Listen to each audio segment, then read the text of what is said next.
something quite different and unknown to me.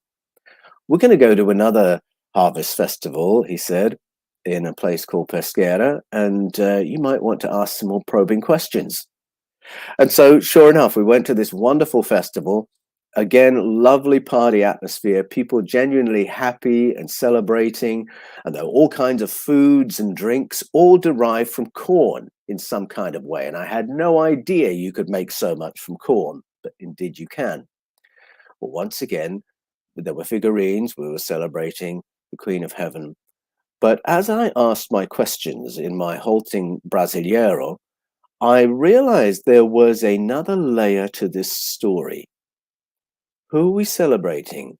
The Queen of Heaven. And why is that? Because it was the Queen of Heaven who came down from the stars, came down from out of the heavens, and taught our ancestors how to cultivate corn and how to turn it into all kinds of foods. So this time around, I'm picking up on the fact that this was something that happened long before Jesus, long before Jesus's mum. That this visitation was way, way back in the ancestral past, and it was a primordial lesson in agronomy. This story of the Queen of Heaven began sounding a little bit more like the story of Hun Hunahpu, the ancient Mayan story, the explanation of where they learned about plants that are good for food, good for medicine, good for consciousness. It sounded a bit more like the Zulu story of Umbab Mwana Warisa, this mysterious female entity who appears from somewhere and teaches the ancestors of the Zulu how to live on the land in harmony with the land and how to use the flora of the land for health and consciousness and well-being. It sounded like the story of the Nomos, the story told by the Dogon people of Mali, West Africa, as they explain the origins of their society and their technology. It sounds like the story of Oannes from ancient Babylon, this mysterious being who was clearly not human, who taught their ancestors, along with his friends, all the accoutrements of living as a human civilization on planet Earth. It sounded like the story of Shamhat, who civilized the ancient wild man in the ancient Sumerian story. Now, I didn't know any of those stories when I was 20-something in the 1980s. I learned those stories much, much later on and began to spot the parallels and the similarities. But what I did notice in Pesquera as I asked those questions in my halting Brasileiro was that this was not the story of a supernatural eternal entity that we pray to for a good harvest or a healthy baby, that we were actually celebrating the memory of something that happened to the human race in the deep past, something to do with contact, something to do with cosmic help for human civilization on planet Earth. But when I was in Brazil in the 1980s, Pope John Paul II was trying to stamp out all the non-Catholic elements of these ceremonies and celebrations. He was busy cleaning up, and he wanted to get rid of all the African elements of these celebrations and get rid of all the indigenous elements of these celebrations and leave only the Portuguese Roman Catholic contribution that arrived in 1500 with Pedro Álvares Cabral. Everything else could be gotten rid of. Catholicism only was to remain. So he really was trying to clean up not only the practices, but the worldview of the people living in Brazil. And it was extraordinary to me to think that Portugal had been in Brazil for 500 years, and in all that time had failed to stamp out what was there before. The goal was to delete and replace, delete the indigenous knowledge with Catholic orthodoxy and replace it with Catholic orthodoxy, and they hadn't been able to do it, and the people were still resisting it. And I found that a very curious thing to behold. What was the power of this knowledge that it could survive against the odds for so long, because what I was hearing as I asked my questions, you wouldn't hear it in church, you wouldn't hear it in school, you wouldn't hear it on the TV, you wouldn't hear it from the government. It was all unofficial folklore, and yet it had this power to persist. So we'll go somewhere else now. We'll go to the land of my fathers on my father's side. That's Ghana, West Africa. And we'll go there between 1874 and 1950, because that was the period during which the British ran Ghana. Now, when the British went into Ghana, they had a goal similar to Pedro Alvarez Cabral in Brazil, and that was to run the country, to set the commodity prices, the exchange rates, set up the banking systems so that Britain could siphon off the wealth, so that the British Crown could get the Ghanaian gold, and so that the British could benefit from sitting at the top of the economic tree and run the country. And so that's how it went until 1950, and my family has a proud involvement in the liberation of Ghana from British rule, to the extent that that has happened. And during that time, British Christianity was the thing to know and believe.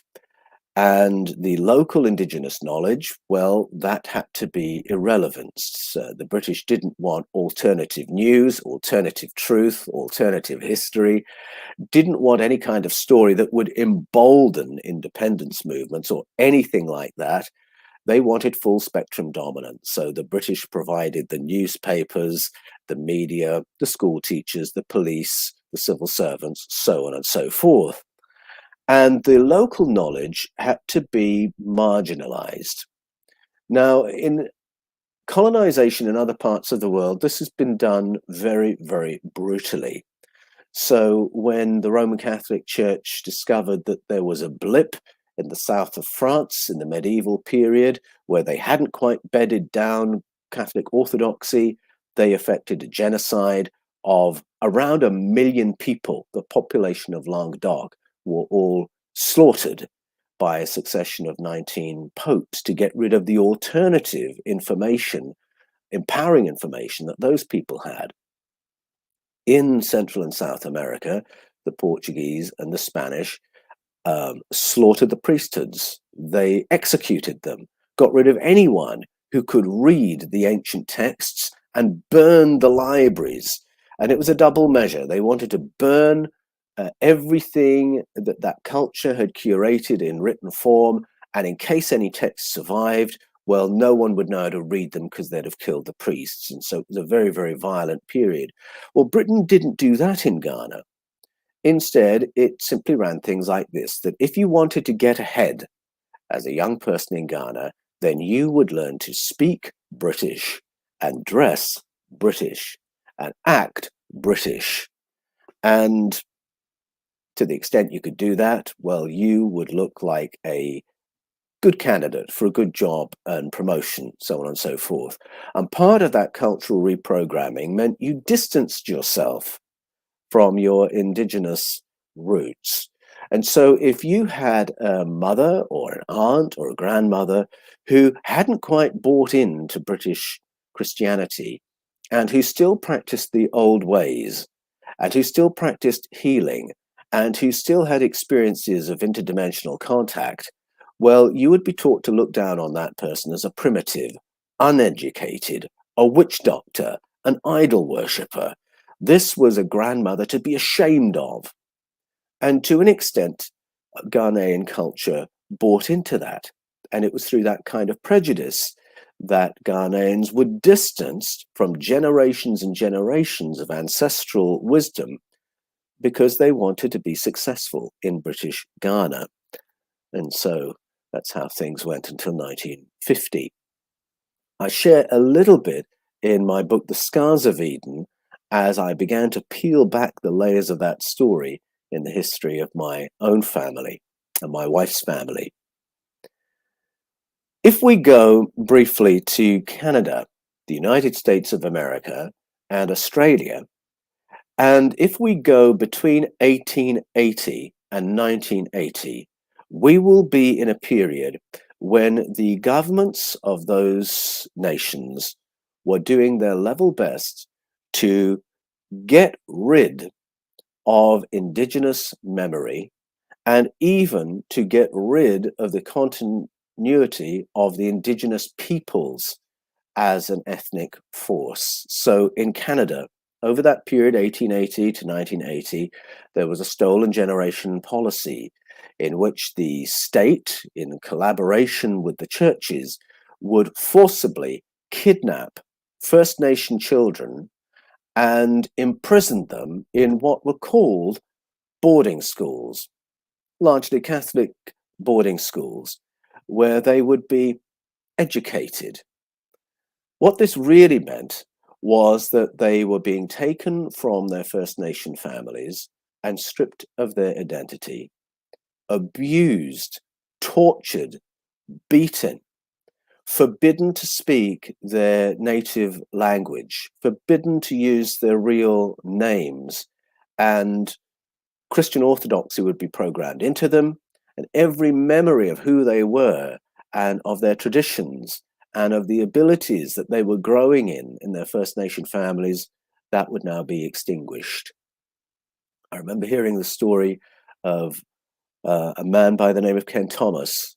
He was part of the stolen generation. He was taken by force by Catholic nuns when he was 6 years old, imprisoned in one of these youth detention centers, euphemistically known as boarding schools. And the first thing they did when they got him there was to hold him down and shave off all his hair. It was an absolutely traumatizing beginning to 10 years of full spectrum reprogramming. The reason that the hair was shaved off was not only to do with memory and identity, but because the Catholic nuns knew that First Nation Canadians used their hair to relate to the cosmos, to relate to the environment around them, that there are higher cognitive abilities that are related to long, healthy hair.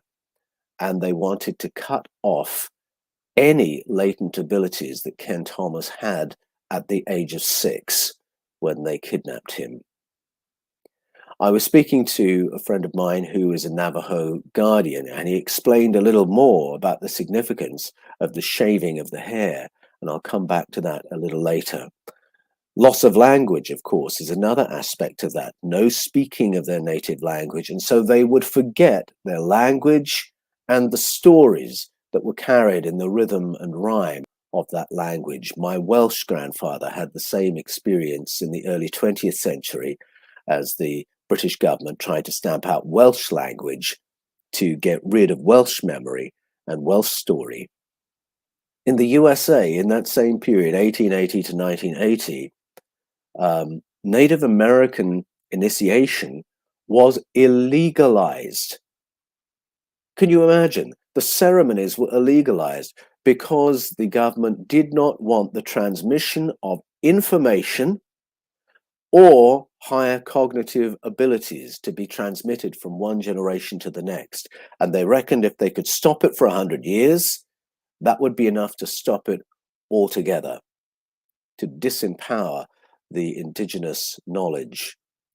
In Canada, more than 10,000 of those kidnapped children were murdered by the nuns and priests who were tasked with their care.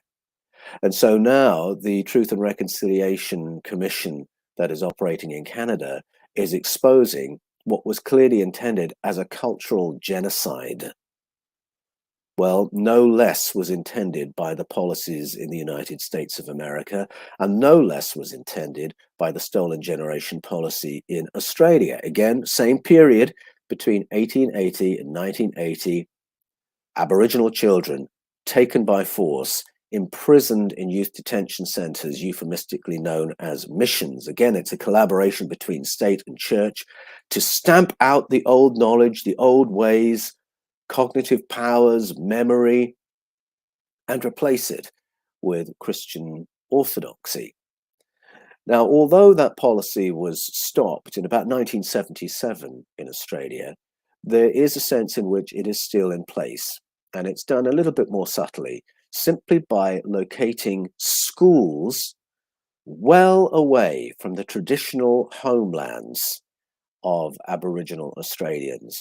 And so a few years ago, then Prime Minister Tony Abbott announced the latest raft of Aboriginal communities that would be defunded. 150 Aboriginal homelands defunded, which meant that if the children were to be educated, and they have to be educated, then they would have to be sent away from their families, from their parents, from their grandparents, to be educated in English as a refugee in their own country in another part of the state.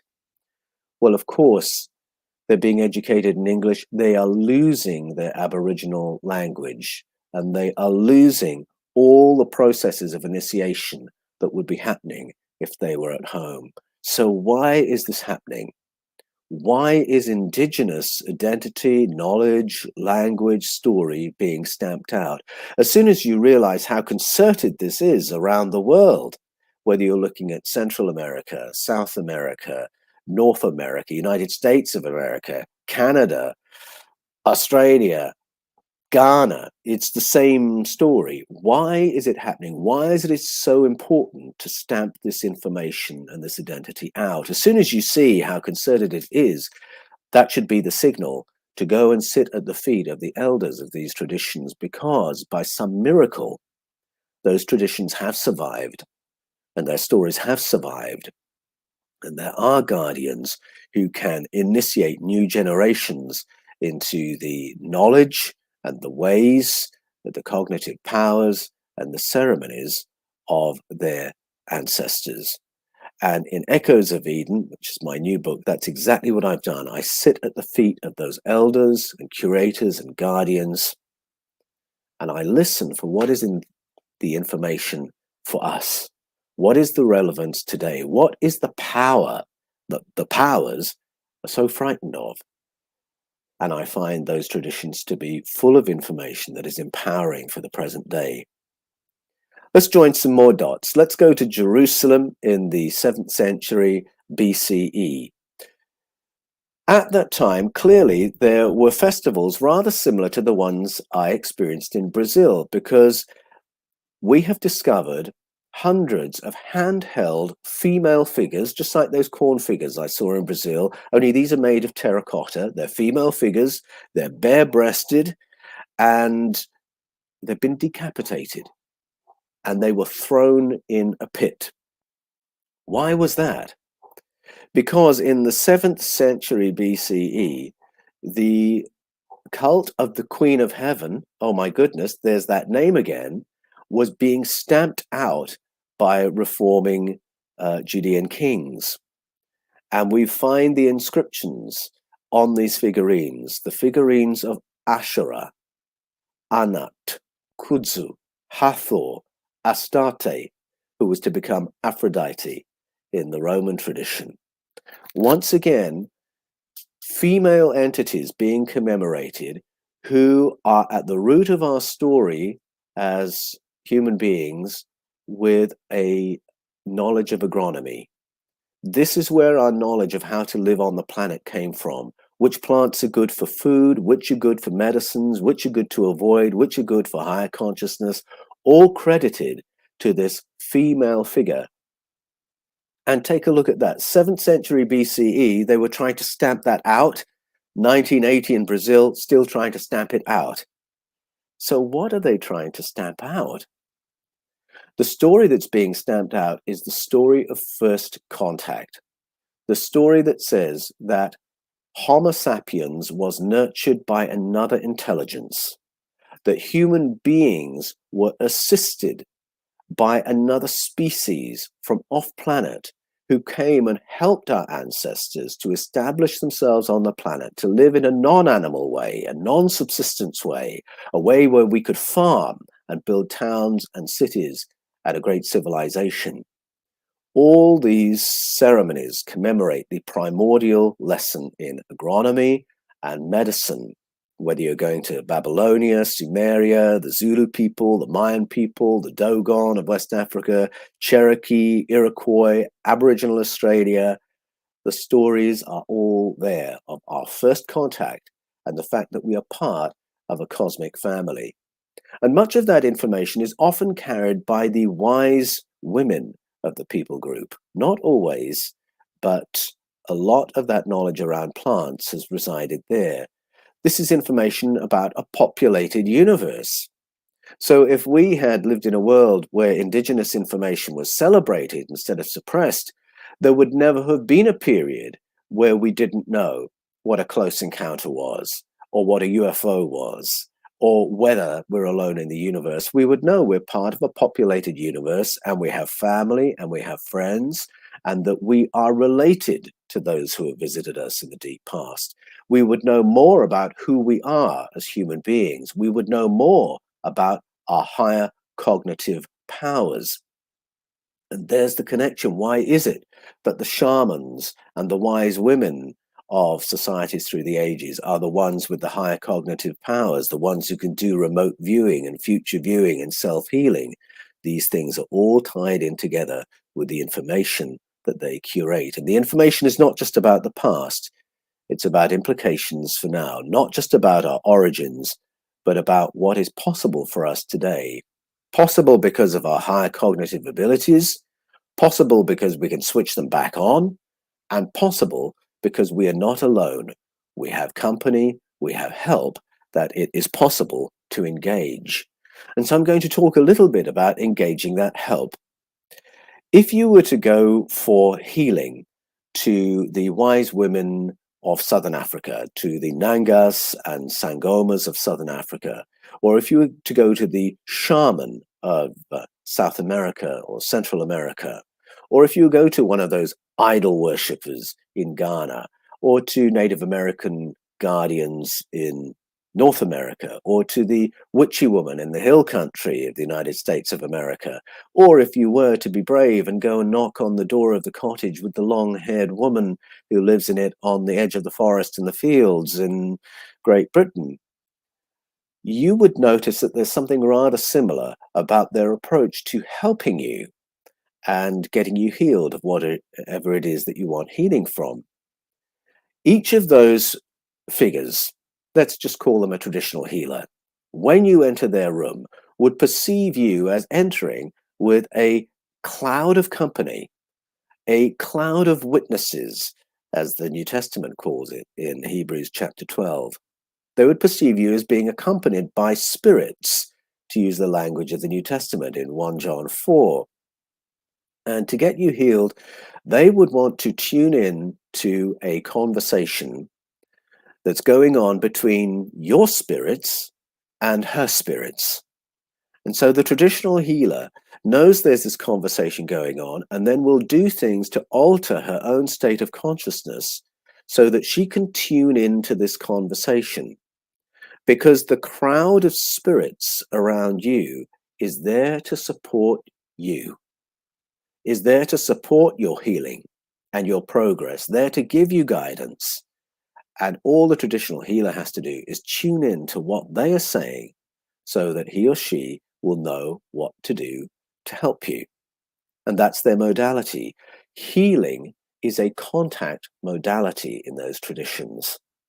And so the whole idea of interdimensional contact, ancestral spirits, contact phenomena is an intrinsic part of healing in that worldview. Now, at first, that seems very, very different to what I was taught when I went into the world of ministry back in the 1980s. Except I now realize that many times I have experienced exactly what those traditional healers experienced. And I talk in Echoes of Eden about a lady called Bee. She came to our church for healing because she was really crippled up with terrible back pain, had terrible mobility issues. And she'd come to our church because we had a practice of praying for the sick in our church. And my pastor, Pastor Irwin, I call him in the book, from out of the blue, it seems, suddenly asked this lady, B, he said, B, tell me about your dad.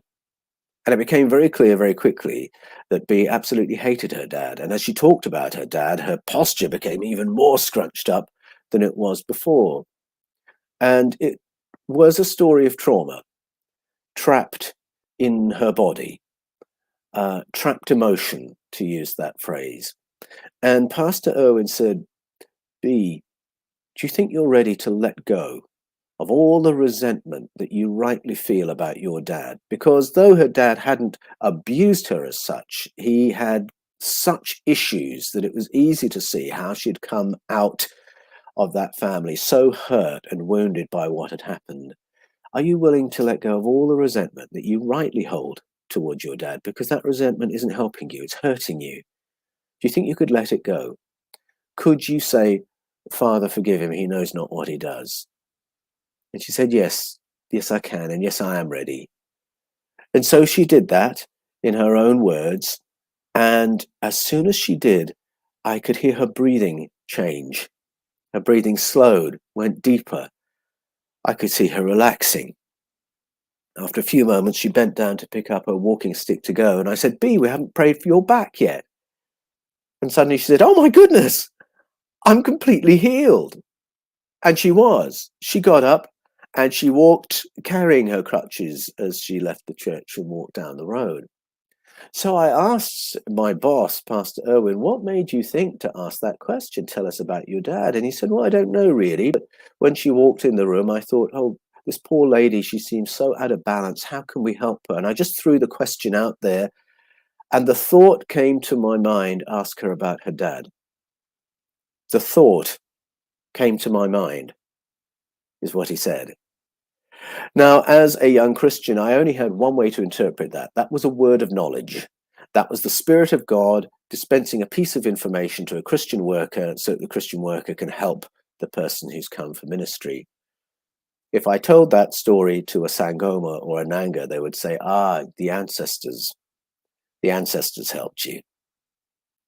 Now, to be honest, I can't really know exactly where that thought came from. Is the Nanga right that it was an ancestral spirit speaking that word into Irwin's mind? Was I right that it was the Holy Spirit of God giving that information? I have no way of knowing.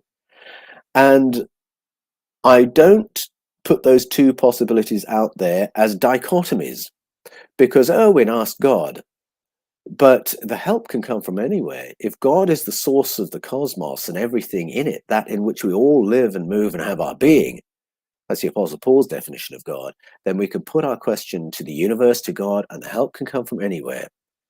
And Nanga or a Sangoma would say that was an ancestor who provided the help. Not to take credit from God, that's just how it came. That's just the instrumentality of that moment. And I've since learned, of course, that the word of knowledge, to use that phrase, is used by traditional healers all around the world and used by people who may have no religious belief or spiritual background. It's something we all experience. I do a lot of personal coaching, and very often I will say to my coachees, do you know, I'm beginning to believe that what it says in Hebrews 12 in the New Testament is right, that we all have a cloud of invisible witnesses, a cloud of ancestral helpers surrounding us, very interested in us and in how we're running the race marked out for us. I'm beginning to believe we all have a cloud of spiritual help, and that from time to time they give us a little nudge or give us a little word. Do you know, I've yet to find any coaching client who doesn't agree with that and who doesn't say, I'm coming to believe that myself as well. And not because it's part of their belief system. No, it's part of their experience as they go through life. That they're getting these little nudges, they're getting these synchronicities, they're getting these phrases coming into their minds. And I now know that it was there in primitive Christianity, just the same as in all these other indigenous traditions, that we have this cloud of help around us, wishing to assist us on our journey, if we will only tune in and take notice. And what I find wonderful about that rediscovery, to find it in the New Testament and then discover it in indigenous narratives, is what an affirming view that is. that you have an invisible team around you right now to support your learning, to support your journey, to see that you have the best human experience you can have while in this material realm and as you go through life. The great secret is that help is at hand. And I think that really speaks to the confidence with which we go through life. I remember back in the 90s, I think it was, Mother Teresa visited Great Britain, and she had worked for a long time among the untouchables of Calcutta. Now, the untouchables are people that the whole of Indian society says these people are disgusting, they're not to be acknowledged, you don't touch them, you don't look at them, you don't talk to them. And there's another class of people below the untouchables who only come out at night that you never even acknowledge exist because they're the very bottom of society. You would think those people would have a self-esteem problem, wouldn't you, when they've got a seventh of the world's population telling them that they're rubbish. But Mother Teresa, having worked with those people, visited Great Britain in the early 1990s, and she said she had never encountered such a horrible loss of self-esteem as what she experienced among the teenagers of Great Britain. Now, what does that tell you? How can the self-esteem of teenagers in Great Britain be worse than the self-esteem of the untouchables in Calcutta? It has to do with the world in which we live and the world view with which we journey. If you live in a world where you are on your own, then you are on your own. But our ancestors tell us none of us are on our own.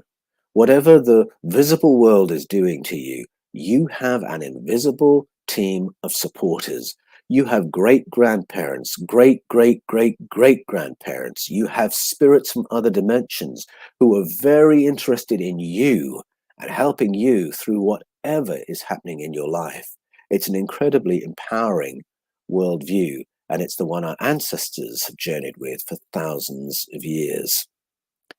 Now, what's interesting about that worldview is that when you talk to traditional healers, sometimes they're a little bit agnostic about who are the helpers and how they help and how they communicate transdimensionally and how they're around if they're from generations past, or exactly what they are if they're spirits, in the words of the writer of 1 John. It doesn't matter, apparently, who, what, and how. What's more important when you talk to the traditional healers is that we listen and then weigh up, that you and I keep our sovereignty, that you and I keep our autonomy and weigh up what we hear. Because if we're willing to do that and say, well, that makes sense, that doesn't make sense, I'm not going to do that, but I will follow that. As long as we do that, it doesn't matter who those voices are because you've kept your sovereignty. And what I find very interesting is that Imperial Christianity didn't want any of that. First of all, it didn't want agnosticism. It wanted people who believed in dogma. First of all, again, it didn't want people with personal sovereignty. It wanted people who were passive and obedient and who distrusted themselves and trusted authorities more than they trusted themselves. So on both those counts, they don't want this traditional worldview.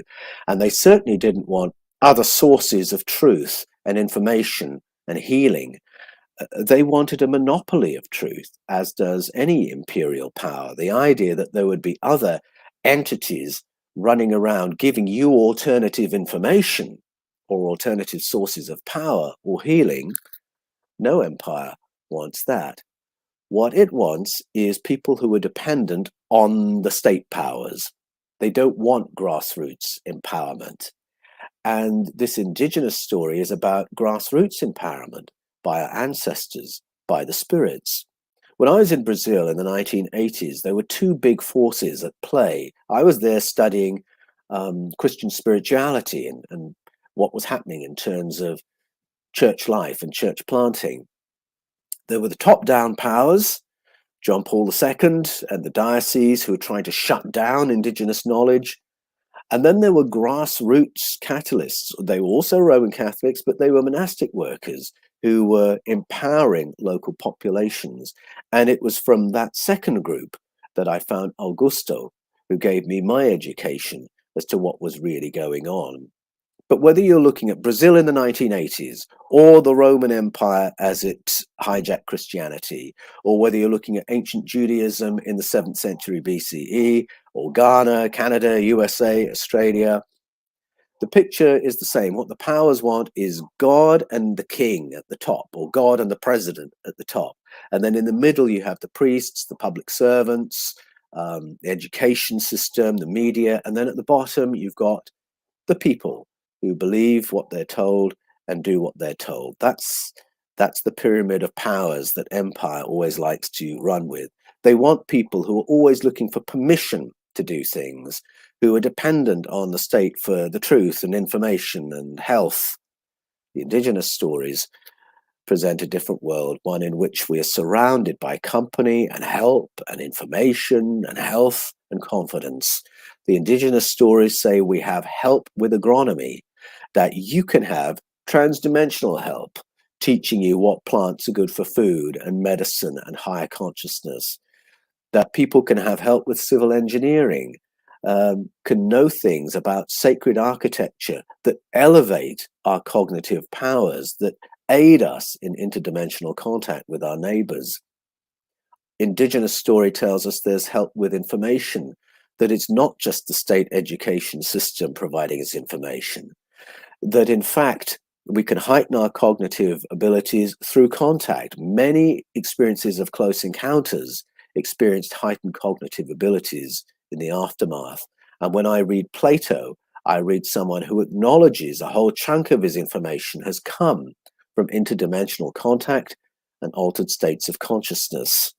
And maybe that's why the authorities are so against all the things that enable us to engage with altered states of consciousness. There is help with self-esteem the moment you begin listening to the support team that exists around you. We are cut off from this indigenous wisdom largely through prejudice. It's not at present where most of us are living through aggressive, violent colonization and execution, although we've had a bit of that. I mean, if you think about what happened to whistleblowers around ET contact in the 1980s, we've had a bit of that quite recently. But it's really a cultural education that says there is education and then there's ignorance. And there is sophistication, and then there's the ignorant local information that we call folklore and story and myth. And we confuse the stories of the wise women of our cultural heritage with the stories of the wild women who are insane and we don't go anywhere near them.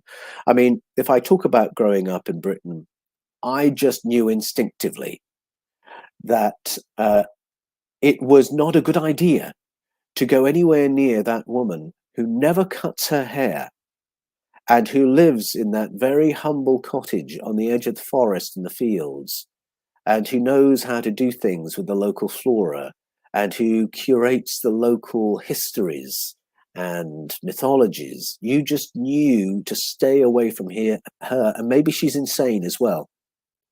And that's the kind of prejudice that we are given around the wise women or the witchy women of Northern Europe, of North America. Not much has to be said. So many cultural references out there to tell us to stay away. And yet those are the people who've curated the old ways.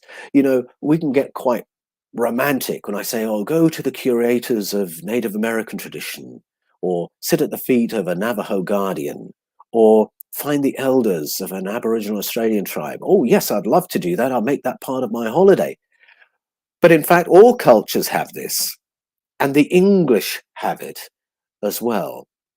Only we have a prejudice against our own. And so what I discovered as I researched Echoes of Eden is that if you really want to start tapping the ancestral wisdom of the human race, the grassroots knowledge of contact the grassroots knowledge of higher cognitive powers and how to tap them, you have to decide in advance to overcome all that cultural programming. Just as in Ghana, there was a certain way to behave if you wanted people to think you were educated and intelligent. That's true of all of us. We all have that. We all want people to think we're intelligent and clever. And we have to be willing at some point to say, blow that. I want to know what's going on. I'm going to visit that lady and I'm going to ask her to tell me some stories. I always notice the wise women who never cut their hair in the places where I live today and find ways of having conversations with them. And so part of what I want to share today is to encourage you to do that for yourself, to go back to traditions that you've dismissed, to go back to traditions that you said, well, those are heretics, or they were crazy, or they were insane, or they were probably demonized, or however it is that our thinking has been poisoned, and say, no, I want to listen again. I'm going to keep my sovereignty. I'm going to weigh it up. Don't have to believe everything I'm told, but I want to know what it is I've missed. That's the journey I share in Echoes of Eden, and I've discovered that when we go to the indigenous sources, we hear stories about human origins, and we learn that we, you and me, are ET hybrid beings, and we start probing what that means for us today. We learn things about human health and healing, and we re-empower ourselves so that we're not always dependent on departments of health to look after us, for us. We discover cosmic information about the universe we live in, about the planet we live in. I've found myself, to my surprise, writing about portals, not only in space, not only in ancient Iraq, but down the road from me in New South Wales, because that's part of the indigenous knowledge. I'm learning about natural foods for health. I'm learning about altered states of consciousness and how to access them, and then how to use the information that comes through them. I'm learning about contact with my ancestors and other beings, and I'm learning to operate higher cognitive skills like remote viewing, future viewing, telepathic connection, self-healing. But to do that, and all those things are absolutely intertwined in our indigenous narratives, we have to overcome our cultural programming.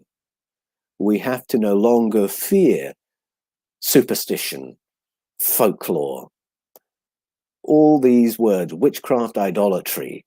These words have simply been put there as gates to prevent us going any further, to finding out what's behind those doors. But if we're willing to bust through those taboo words and be laughed at, ridiculed, or feared because we're doing it, and if we're willing to listen without prejudice to these ancient sources, then we have so much to discover. We are so programmed to demonize the other, whether it's another culture or even the roots of our own culture. And a fun way to start is to stop and think about who you are. Where have you come from? What's your ancestry? Because whatever your ancestry is, and it's amazing when I ask Australians, modern Australians, where are you from? They'll say, oh, nowhere, I'm Australian. Oh, you're Australian, so you're from nowhere. And they forget that most Australians have arrived here since the Second World War from somewhere else. And then, of course, we have the Aboriginal presence in Australia that goes back more than 60,000 years. And that too came from somewhere else. So there's always an answer to the question, where do you come from? And wherever it is, there will be traditional stories that belong to your culture.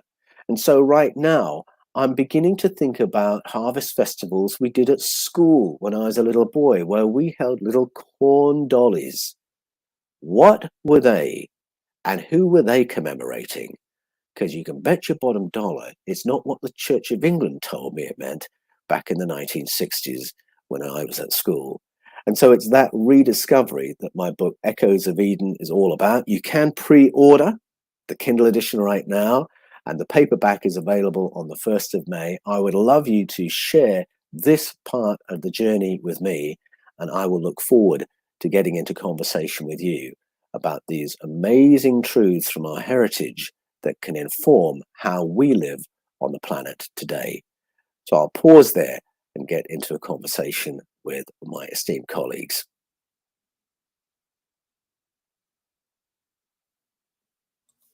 I just want to say that that was riveting, and something that stuck out to me through this conversation was where you said the ancestors are around us all the time. And a lot of these indigenous tribes, like you said, they practice this, they teach this, they show the people coming into their before they take their rightful place as an adult amongst the tribe to go out and experience what it's like out there by yourself, but with the help of the ancestors, the help of the great spirit, the animals around you. They live in everything as well as you in the skills that they teach to each other. So that right there is just so profound to me, because I kind of, as I'm doing my own sort of dance into this world, it seems that those types of traditions live on with maybe not the same way as the indigenous peoples, but with sitting down at Christmas dinners and knowing who to expect there, and essentially going out into the world and taking what I've learned from that home life that I've had as sort of the smaller, dichotomy of the tribe, and taking it into society. But also to see Yes. the programming on the other side too is where it kind of butts heads and you have to walk in between it. So it was very profound for me. Something that's really surprised me is how close to the surface these old ways are and this old knowledge is. And I've been surprised many times when I've sat down with people and I've talked about escaping from Eden, which is all about ancient ET contact. Now, as soon as I do that, I've broken a taboo uh, by raising that subject at all. I can break that taboo, and then to my utter surprise, someone else at the table will say, "Can I just tell you something?" And it will be about something totally unrelated, so it seems. But what it will be is this ancestral knowledge that we're not allowed to speak. And suddenly they'll be talking about a healing experience or a future viewing experience or something like that. Other people at the table might think, what on earth is the connection between these two things? The connection is we've just broken a taboo. And if I can break this one, then suddenly this other voice has permission to speak. Agreed. And it's becoming so much more readily available that we see different people out in the public eye talking about different things like mediumship and contact, and they're bringing these stories forward more so now than I would even say 20 years ago, because of the Definitely. the ability for the online community to kind of connect with the people that they see are somewhat their tribe, which is kind of, it's pretty cool. If this was ancient times, that would have been the people most closely living around you, but we've expanded that ability to create that tribe through some of the technology we have. Yes, we have. And it really does give people courage because they recognize their own stories and then they can share their own. I think that's absolutely right. That's just like what we saw with Jennifer's story up here.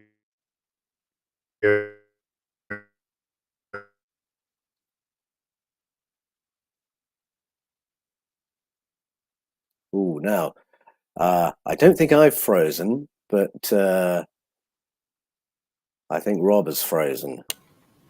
Omar, can you I assist think us? I think Rob has indeed frozen. He's been having internet issues for the past few days.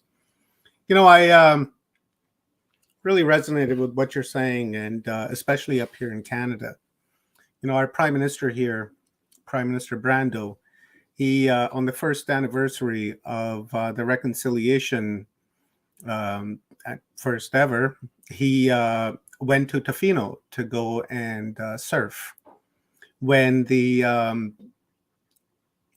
was a party happening right here in Kamloops, and he'd been invited uh, months earlier, and he never responded to that. And eventually, he did respond to it, but then he ignored it. So they were set up actually just right here behind my house, right across the Yes, street from I'm, from where the residential school is, where they found all the bodies. Yes. and he never showed up. And I'd like to hear your thoughts as to at what level he's operating on, and how that can be rectified, so that when we move into this new timeline that we're all trying to create, that we don't repeat this type of behavior, Oh, this bad behavior. absolutely. I think I'm glad you shared that, and it brings it up to the present day, because as I was writing Echoes of Eden, I discovered that the stolen generation policy did not finish in 1977. They just changed how they were going to do it, and it was through locating schools away from homelands. And so we've had a prime minister as recent as Tony Abbott, who has actively pushed that policy forward. And when you see that the intense period of that policy was the same across the USA, Canada, and Australia, 1880 to 1980, then you know there's a level of coordination that transcends national governments behind it. And so then when you look at Canadian prime ministers who are, oh, it's just so horrible, deliberately ignoring the truth and reconciliation process that's bringing this to light, you have to realize that that's not just about the morality of that individual. Again, you're looking at something that transcends national governments and national leaders, that is still trying to push this agenda forward. They have that agenda, and it almost doesn't matter who the prime minister is. They will find a way of manipulating, bullying, distracting, overloading, whatever it is, that prime minister or president, so that they will be playing ball, even if when they went in, they were quite a decent bloke or quite a decent woman. You can see it in some leaders that they get elected, everyone's very hopeful. I can relate to that guy. I love some of his policies. And then if you watch closely, you can see how overwhelmed they become. So they go very quickly into a place of, what do I do now? What do I say now? Have you got that script ready for me? And their own agency is really undermined, and it takes a very powerful person to resist that. And so this is not to excuse the behavior. It's just to say it's part of a much bigger matrix, and it's a matrix that transcends our national governments. Very often you only have to go as far as corporations to find out what's transcending our national governments. But unfortunately, there are other darker layers to it as well.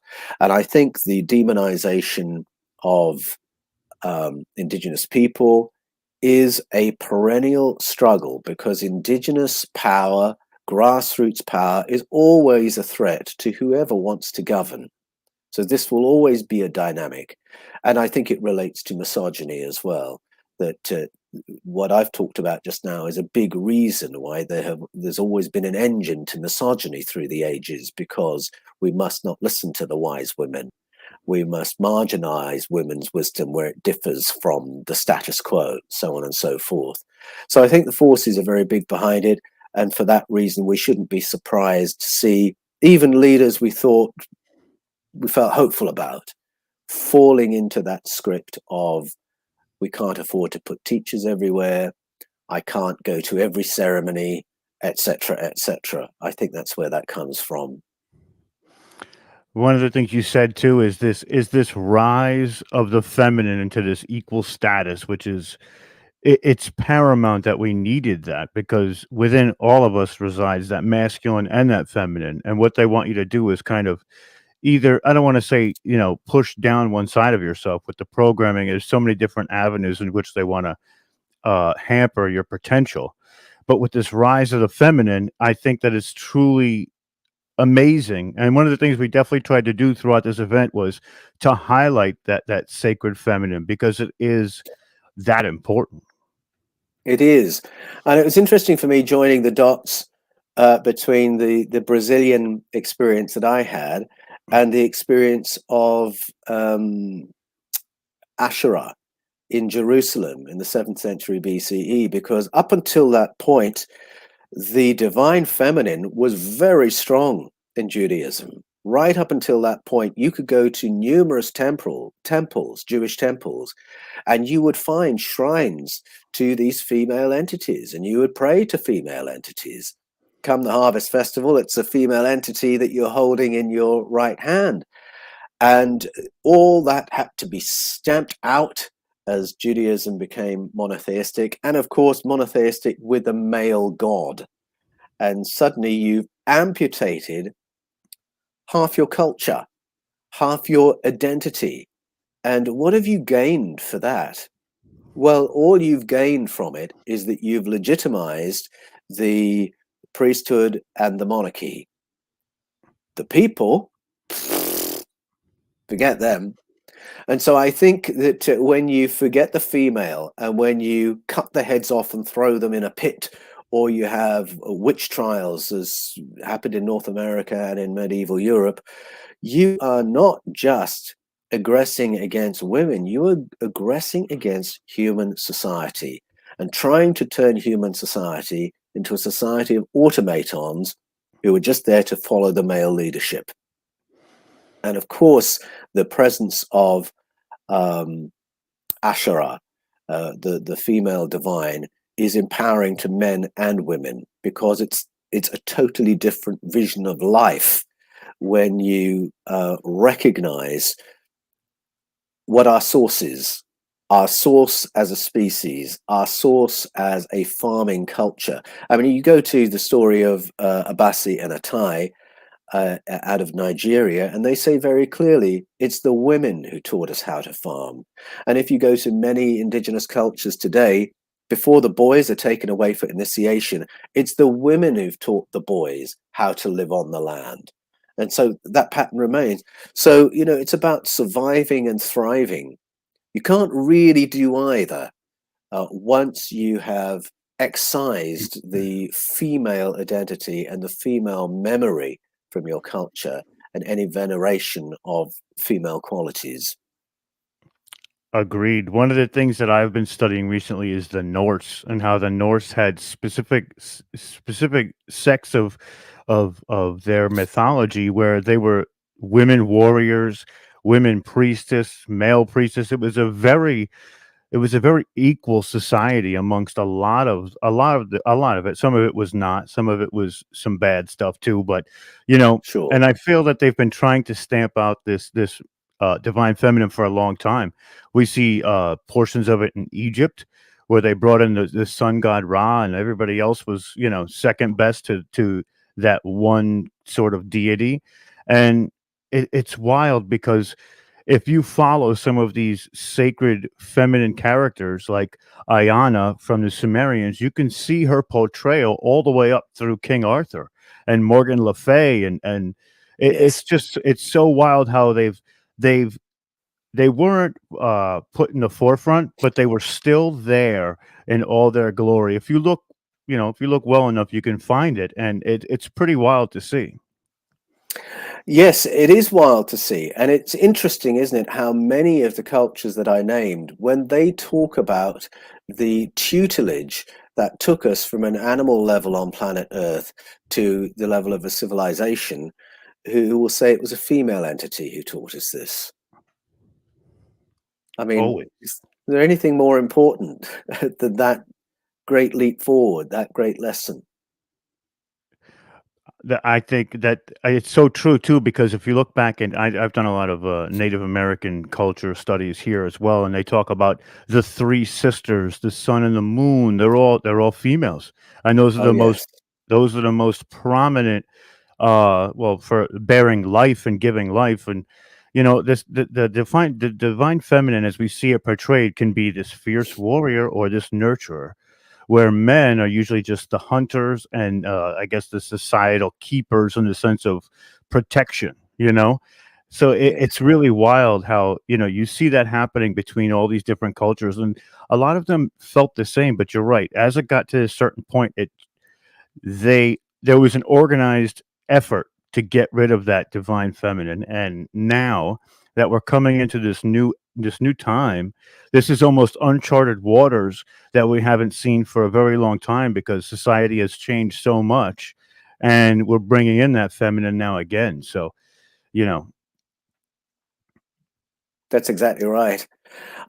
This might seem a random story to share, but it's just an illustration of how impoverished men are without the divine feminine, without the wise woman. And it's a story from when I was a boy, and the Prime Minister in Great Britain was Margaret Thatcher. And Margaret Thatcher is a very divisive figure because she did some important things for Britain and she did some terrible things for Britain. So I should probably say that at the outset before I share this story. preface But that. some of the change that she was able to effect was incredible, and she was able to effect it because there had never been a female prime minister before, and Britain was governed and administrated by boys who went to all boys schools and then joined all boys clubs and then went to the all boys parliament and so on and so forth, and then they became the ministers, so on and so forth. And suddenly there's this powerful woman, Margaret Thatcher, who wants something done. And instead of passing a piece of paper to one man who'll pass it to another man, who'll pass it to another man in another office, she would physically go to the office of the senior civil servant and say, I want this done by next Tuesday. And this poor man in his 60s, who's never had a conversation with a woman other than his wife, is, oh yes, sorry, I didn't know what to do with himself. Because there's this powerful woman standing on the other side of his desk saying this is how it's going to be. And she was able to get things done because she was willing to operate that way. And I heard he was a cabinet minister say, I mean, it sounds so absurd, but I'll share the story. He said, I always thought Margaret was a little bit unfair the way she used her feminine wiles. Because, you know, we would have a conversation where we were deciding policy and we'd be up in her flat and she'd kick her shoes off and sit with her feet underneath her. And I can't have a conversation with a woman when she's sitting like, how can I disagree with a woman when she's sitting like? Suddenly he was totally disempowered because there was this female sitting in front of him in a female position. And he said it was unfair because he couldn't think clearly. Well, I'm very sorry that you couldn't think clearly, but that just shows you how separated from the feminine those ministers were. And up until that point, they'd been governing our country, for goodness sake. And if they can be undone by a female sitting in a female position while she's working through government papers, it just shows you how impoverished they were as people prior to that moment.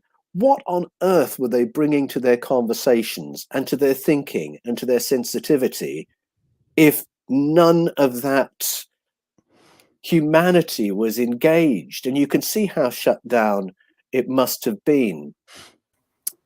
So I just share that as a for instance, that to illustrate that men are desperately impoverished when female leadership and the female contribution is not there. Now, that I know that's a particular there's a particular British aspect to that story, you know, with the public schools and all of that.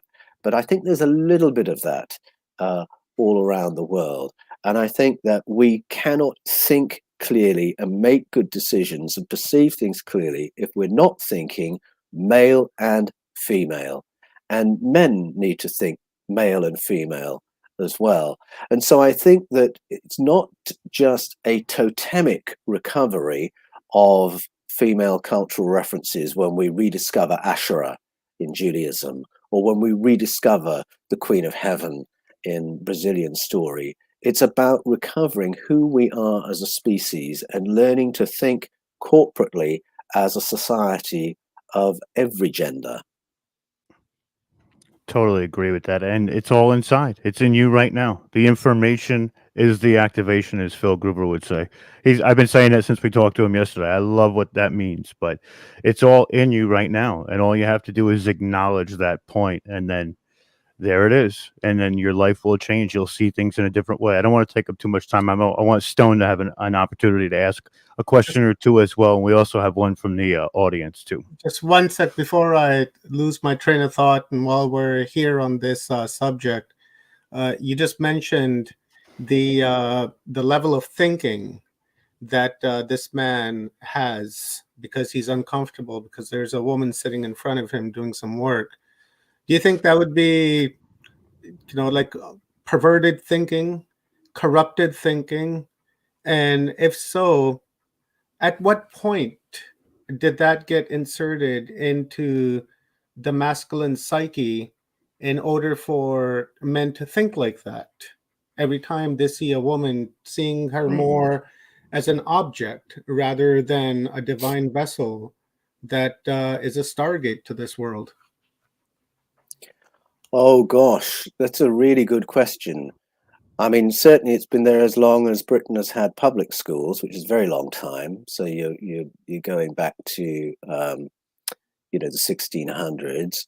But then it's even older than that, because if you go back to the witchcraft trials, it's all embedded in that as well, where it's not just a matter of particular modalities being forbidden. You can't do remote viewing, or you can't do remote telekinesis. It's the wisdom of women that was being attacked at that time. And what was so awful about what happened then was that if those women were providing a service to people in power, then they had a certain protection. If they were doing it for their next door neighbor, then they might end up on a pyre.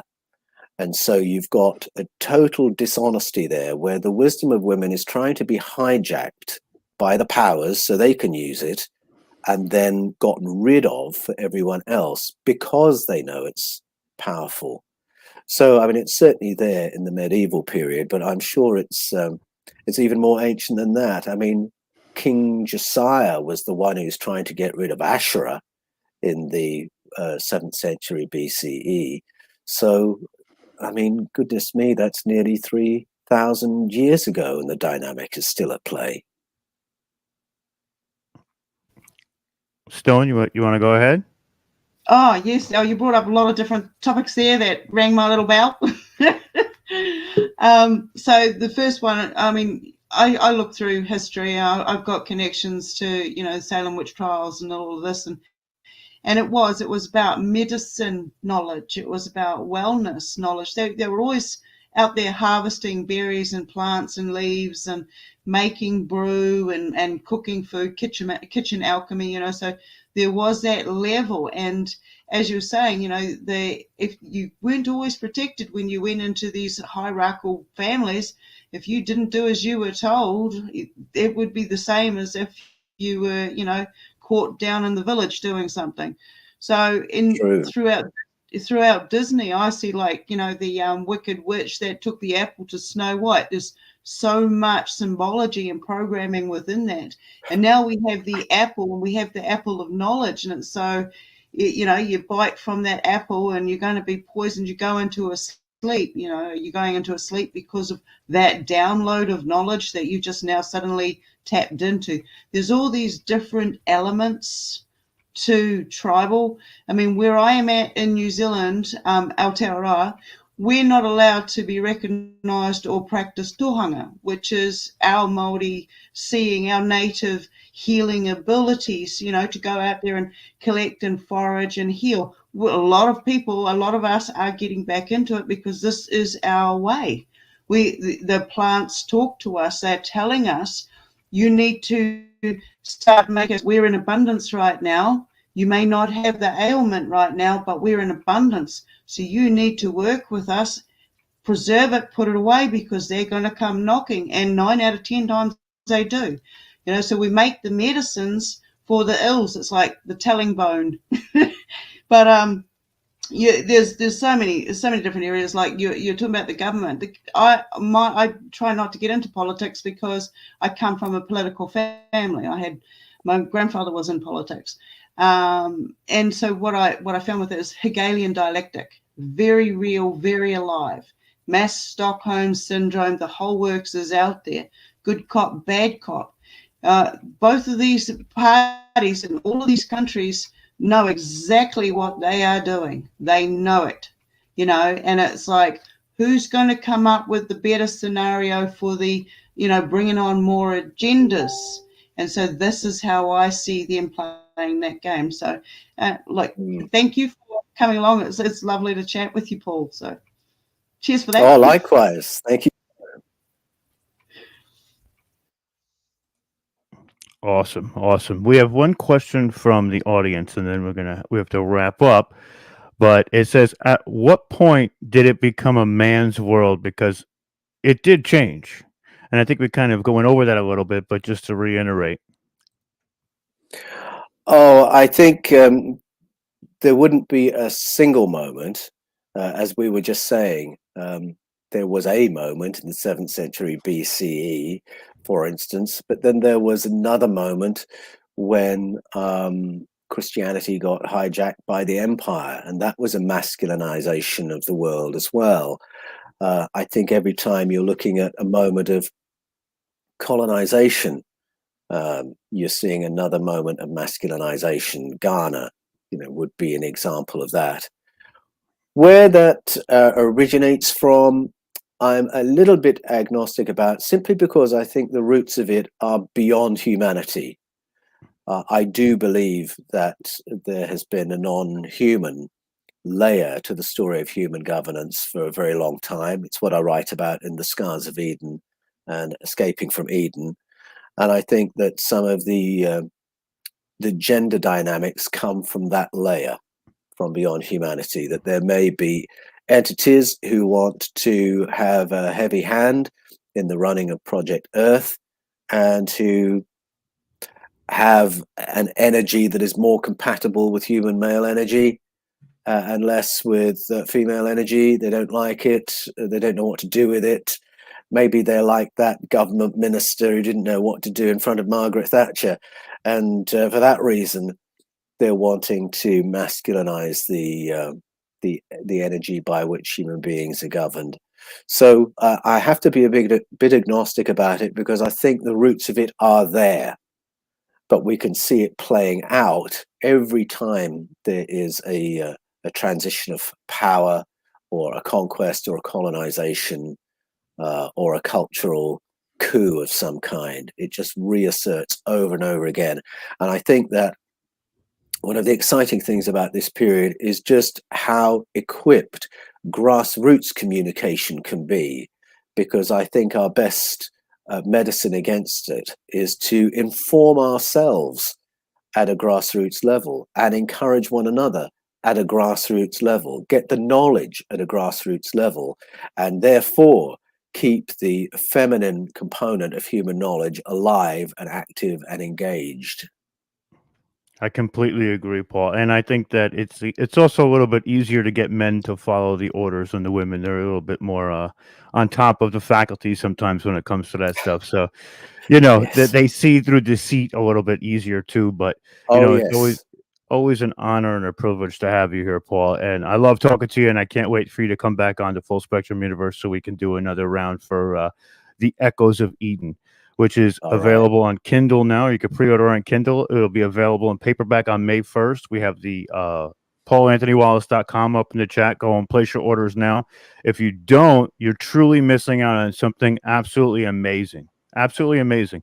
Some of the best work I've ever seen. So, oh, thanks, Rob. Thanks, Omar. It's a pleasure being with you, and I am so blown away by what you've pulled together for this summit. We're having a wonderful time. Thank you very much, Paul. I truly appreciate your contribution and your wisdom into Humanity Unplugged. It is a valuable input and an upload into our psyche and into our minds, with something that we can move forward and apply this wisdom in our lives, because there's no point in getting wisdom if you're not going to apply it, right? So thank you very much. I so appreciate you, and I love you very much. And I will be in contact at the conclusion of this event. And thank you, Paul. And once again, guys, it's Thank available May 1st. Echoes of Eden. Kindle is available right now. Order that. Check it out. And visit paulanthonywallace.com. Thank you very much, boss. Love you, and have yourself a wonderful day. Likewise, you too. All the And best. we have another legend coming up next. This is going to be a really good one. Oli Demigard. This is going to be a wonderful, wonderful conversation, and I'm looking forward to it. Paul Wallace, again, thank you very much, brother. You're amazing. Just an amazing man. Thank you for your service to humanity. And let's bring Oli on. If Rob, Well, I'm going to do the bio real quick first. Quick. Yes, sir. We're about to break down the paradigms of reality, programming, and everything that you know to be. So real quickly, truth seeker, code breaker, and peacemaker. Oli Demigard is an award-winning, he's awarded the Prague Peace Prize and was adopted by the Apache Nation, given the native Indian name Wayakapiala Wanza, meaning the bright one. He is an author, international speaker, former journalist, musician with 2 solo albums, composer, TV and short film, artist, inventor, investigator, who has dedicated the last 40 years to researching many of the global conspiracies. Ol has also given more than 1,000 international interviews, and millions of viewers and listeners around the world have taken part of his impressive findings and presentations. Without further ado, let's bring on Ol. My friend, it's always good to see you, Ol. How are you? It's good to see you, Rob, too. And actually, my name is more like the Spanish ole, ole, Ole. ole. Ole. I know. I always do that too. Brother. I'm sorry. I call you Ole while I'm talking to you, and then I say Ol the rest of the time because I'm damn near illiterate, but it's okay. How's everything been since the last time we saw you? I have no idea since we last saw each other. It feels like a million years because so much is going on. So I'm really happy to see you again.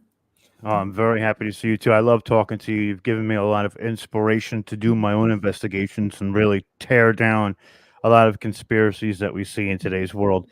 Of course, we can't really talk about the big pink elephant in the room, which is the medical tyranny that we're so ruddily going through at the moment. But what I wanted to talk to you about tonight a little bit is programming and how we see this programming that is happening on a daily basis through media, social media, censorship. I mean, give us your take on what you're seeing out there, but in the mainstream right now. I know we've kind of detached ourselves from it, or at least we try to, but it's always good to know what's on the other side of that wall. So if you want to just break down a little bit of it.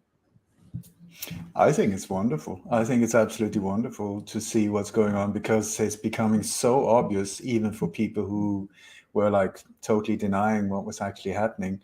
So now even the most stone rock hard blockheads are starting to see that really this is bizarre. I mean, I just posted something about carrots and Facebook banned me. What's going on? I mean, it's not that many years ago. It was only individuals like myself who was heavily censored. And when I mentioned it to other who was not in this realm, I could see in their eyes you must have said something. Well, I mean, you must have done something, otherwise that wouldn't have happened. But now it's like people collect rainwater, boom, they get a SWAT team in their garden. It's like, it is wonderful because it's getting to like a Monty Python type of level where it's just like an absolute joke, scary joke. I'm not saying anything else, but it's like it's pushing so fast because I think there's a desperation behind the actions of this dark empire, because it's cracking down and millions of people are becoming aware thanks to platforms like yours and getting the information out there. And so many people are starting to see, oh my God, what the hell is actually going on? And so once you start seeing it, and also, for so many years or even generations, these powers have worked to concentrate the power to fewer and fewer and fewer. So nowadays, they've centralized it so much through international corporations and stuff like that. So whatever area you get into, might it be chemtrails or bioweapons or mass destructions or false flag operations or political assassinations or mind manipulation through media, you would find the same forces, the same individuals, the same corporations over and over and over. It doesn't matter. So all roads leads to Rome, sort of, to speak. I mean, it's indirectly more or less correct. It's just Rome isn't located where we used to think. It's more in the New World Order area.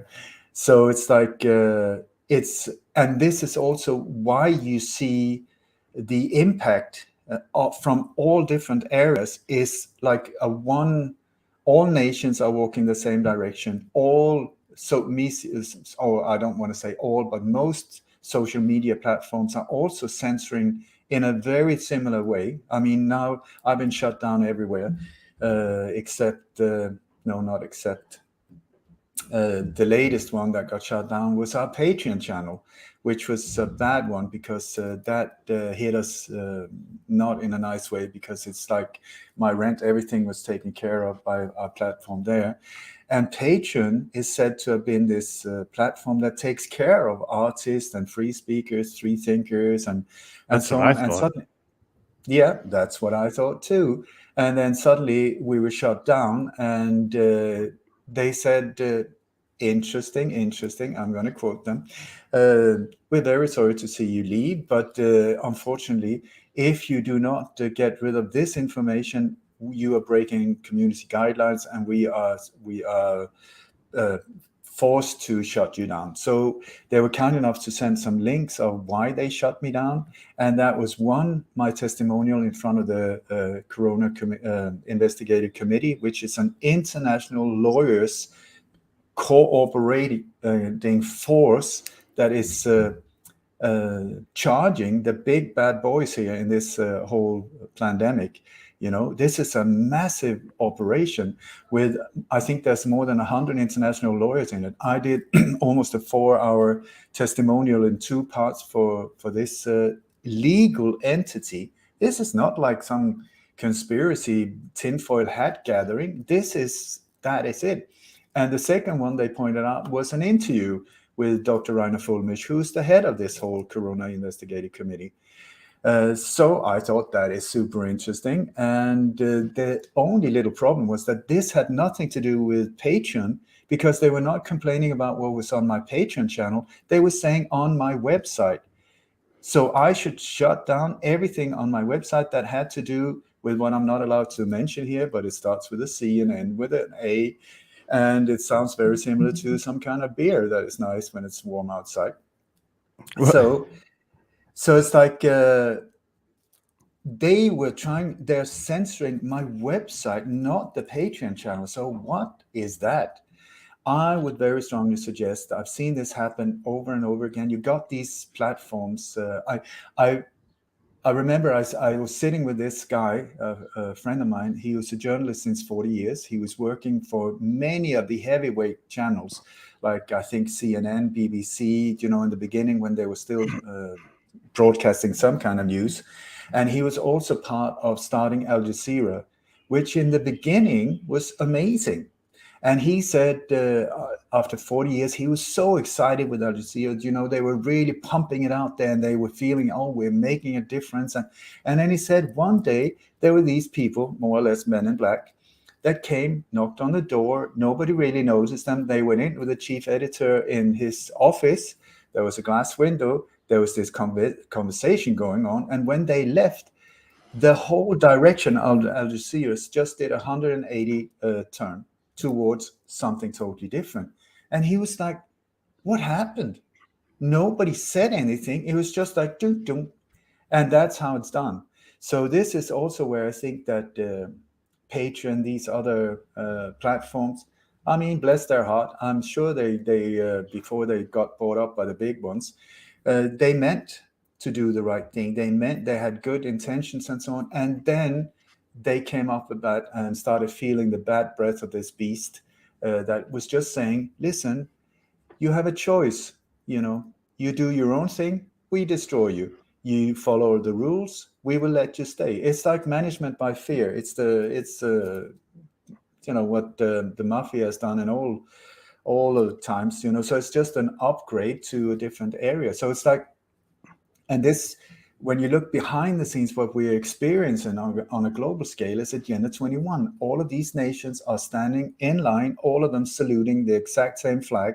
So when whoever it is behind the curtain says, go right, you have more than 190 nations that haven't signed anything, as far as I know, but are being held by the balls.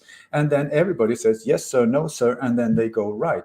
So this is what we're up against, because we will see this whole operation is like coordinated. This is the brilliance of it, and also the scary part, that it's so coordinated. So, but that is where you have to see that also Agenda 21 is played out on a local level, a national level, and an international level at the very same time. The exact same agenda, meaning the local community house, or whatever you want to call it, your local government building, whatever, who's in there, they are following Agenda 21. When they're building new schools, it's according to the rules of Agenda 21s, or the guidelines. When they're building hospitals, when they're building prisons, when they're doing, and by the way, have you noticed how similar they are in the design, schools, hospitals, and prisons? I would say maybe not by coincidence. Maybe it's just very handy if you suddenly want a lot of prisons. So you just put some barbed wire, and there you go. Bob's your uncle, everything's sorted. Boom. So here we are in a situation where also this agenda is being backed by this incredible censorship. And once again, it's a blessing in disguise, because that censorship has been there all the time. It's just that in the old days, not that long ago, it was individuals like this one who was the target. Why? Because this one was pointing out things that they did not want pointed out. Because the only thing they actually fear is the truth, not the individual in this meat suit, but the truth. They do not want the real truth to get out there. So anyone that steps up and say, listen, I see you. I see the Emperor's clothes. I see that you're naked and that you're trying to push this whole, the Wizard of Oz agenda on top of us. And it's not on. It's crazy. That's crazy that they actually went for your website and not what you put on the Patreon too. And you're right, they've radicalized all of these different agencies, the IRS, the FBI, the CIA, and they have domain across the entire face of the planet. There's nowhere you can go, even off the grid, that they can't get to you because of the money that they have and the ability to invest in the local culture. You can't, it's very difficult to get away from it. And so you have to face yourself. That is it. This is once again, the blessing in disguise here, because suddenly we're pushed up into a corner where there's nowhere, you can't get away anymore. You can't just change the channel and say, I want to watch the hot bowl or whatever the football games are called. There's no way you can't just get away from it by ordering another slice of pizza. You have to face that something very strange is going on. Something also hurting a lot of people. So the question is, who are you? Who are you? Are you going to sit by and just, it's not my business really, because I have nothing to hide. I haven't done anything wrong, so I can just look the other way when people and children are being absolutely destroyed by injected things. What am I going to do? Well, it's up to every single one of us. We cannot avoid taking a stand. It's either you are, like they said, like George Bush Jr. said, so now either you're with us or you're against us, And it's the same here. You have to make a stand. What are you? Are you pro your heart, or are you anti-humanity? It's at that level, because what we're up against is pure evil. I tell you that. I don't care about who are the front figures behind the scenes. There's this dude with horns and who likes a very hot climate, not only on his holidays, but all the time. He really eats with a fork as well. That's the dude. I'm not really sure if he exists, but I know that the power that we call evil is something that if you are a weak individual and you make the so-called wrong choices, that force will work through you in a very, very destructive and hurting way. So it's like it is very real in the actions and the results. If there is a dude with the horns or not, I do not know. I wouldn't be surprised if he's up there or down there. But anyway, is the guy with a big beard up on a cloud there? I don't know either. But the forces are there. The forces are there. And what I find interesting as well is that I met people from the so-called Illuminati who was part of that gang before. And I remember I was doing a conference in Belgium with Ronald Bernard, the former Illuminati banker, who became a whistleblower after going some 20 odd years under the radar, trying to survive. Anyway, I was asking him,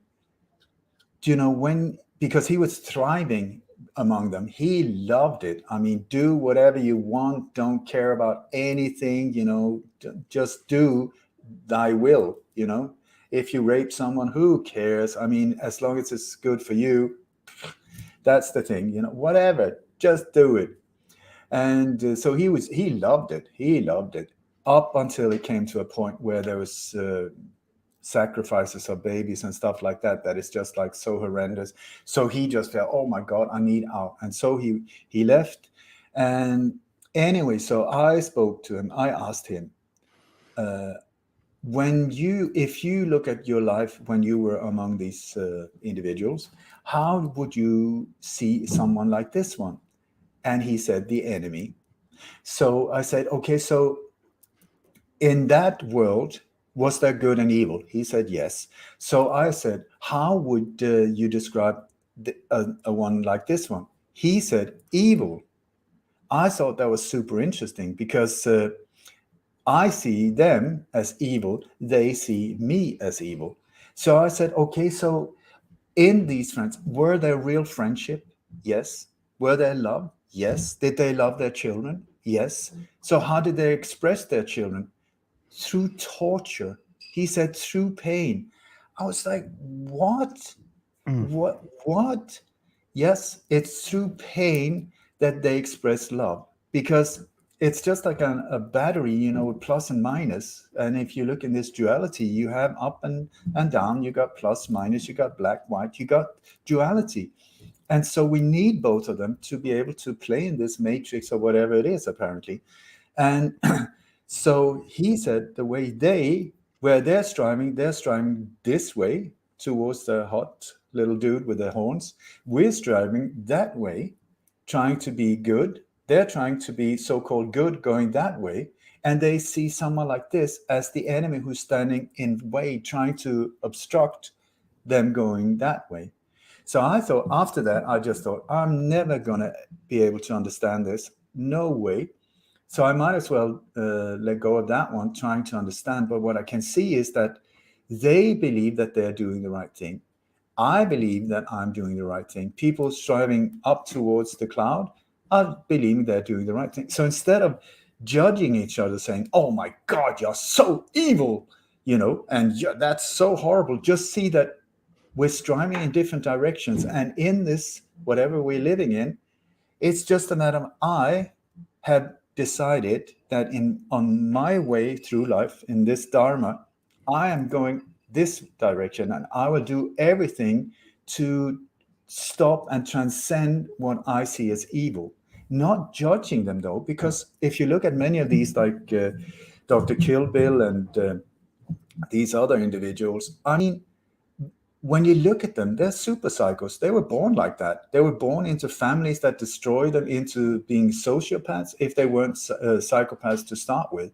And they are striving for something good the way they see it. So you can't really blame them, because super psychos do not have empathy. They do not have it in them. So you can't say, you are so bad, you're so evil. No, they're just themselves.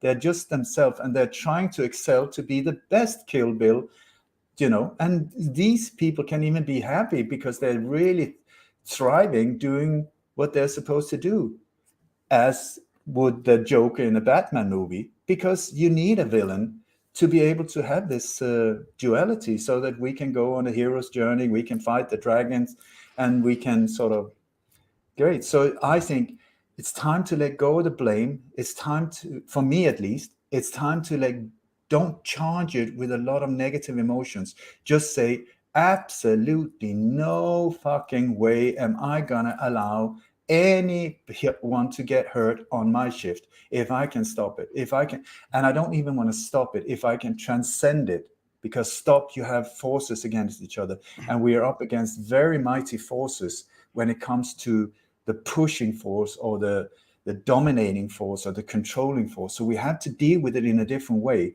where I think transcendence is the way to just lift ourselves by raising the frequency, by letting go of fear, by confronting them, yes, and aiming the light right at their bullshit, into the belly of the beast, to expose exactly what is happening. Because as any criminal or organized crime factor, or whatever it is, they cannot function if we see them. If the spotlight is on them, it neutralizes them. So that we don't have to go violent, we don't have to fight, we don't have to throw rocks at them or whatever, which is what they would love, because nothing is more of a wet dream than martial law, absolute total control. So we have to do it in a smart way, which is exposure, let the truth do the work, and us letting go of fear, so that we will not be manipulated, informing ourselves and just calling out the bullshit for what it is, and then transcend it by feeling a lot of gratitude, just pumping up our heart with all of this love for humanity, for nature, and so on. Because what they're trying to do with their agenda is take away humanity from us, replace it with virtual reality, replace it with all kinds of things that looks like humanity, but it's not. So whatever way they're pointing, the only thing we have to do is go the other way. If they say this is good for you, I can guarantee you it's bad for you, and the other way around, and so on. So happy days, challenging days, scary days, and wonderful days. You know, one of the things you've always been amazing at is looking at the revelation of the Methodists, where they tell you what they're doing before they do it. And you've had the instincts to thwart some of the conspiracies that you've seen brewing behind the scenes. Can you go into that a little bit and tell the audience of how you pretty much saved a lot of Europe from getting decimated through bombing? It's a long story, and I don't want to call it instinct whatsoever. It's a matter of learning the modus operandi that they are using, the methods they're using. And also, it was only thanks to an insider that contacted me in the fall of 2014, informing me. He said, I've been following you for some years, you're doing great, but you're missing out on the clues. And I was like, what are you talking about? He said, you have to become aware.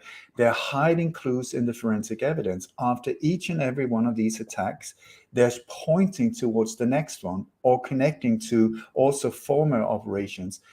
But I said, why would they do such an incredibly stupid thing? I mean, that's a dead giveaway.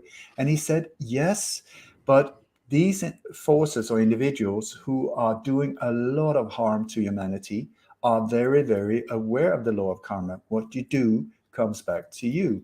And they're terrified of that law. So what he said is, what they're trying to do is show us, even in subtle ways, like they're hiding it, but still there. And with the intention of, if they show us and we don't see it, then indirectly we consent to what they're doing, because we should have seen it, because they did show it. And so the bad karma is on our shoulders, not theirs. So he said it's in their selfish interest to put out all of these clues right in our face, but yet again hidden. And so to start with, I thought that's absolutely weird. I mean, I just put it to the side. Yet another weirdo contacted me, whatever. And then I started seeing, holy Moses, what is going on here? Because in the fall of 2014 and the beginning of 2015, 14 and 15, there were 4 attacks where I thought I started seeing clues that was pointing to the next one. Charlie Hebdo was one of them. And so in January 2015, I found clues that was pointing straight to central Copenhagen.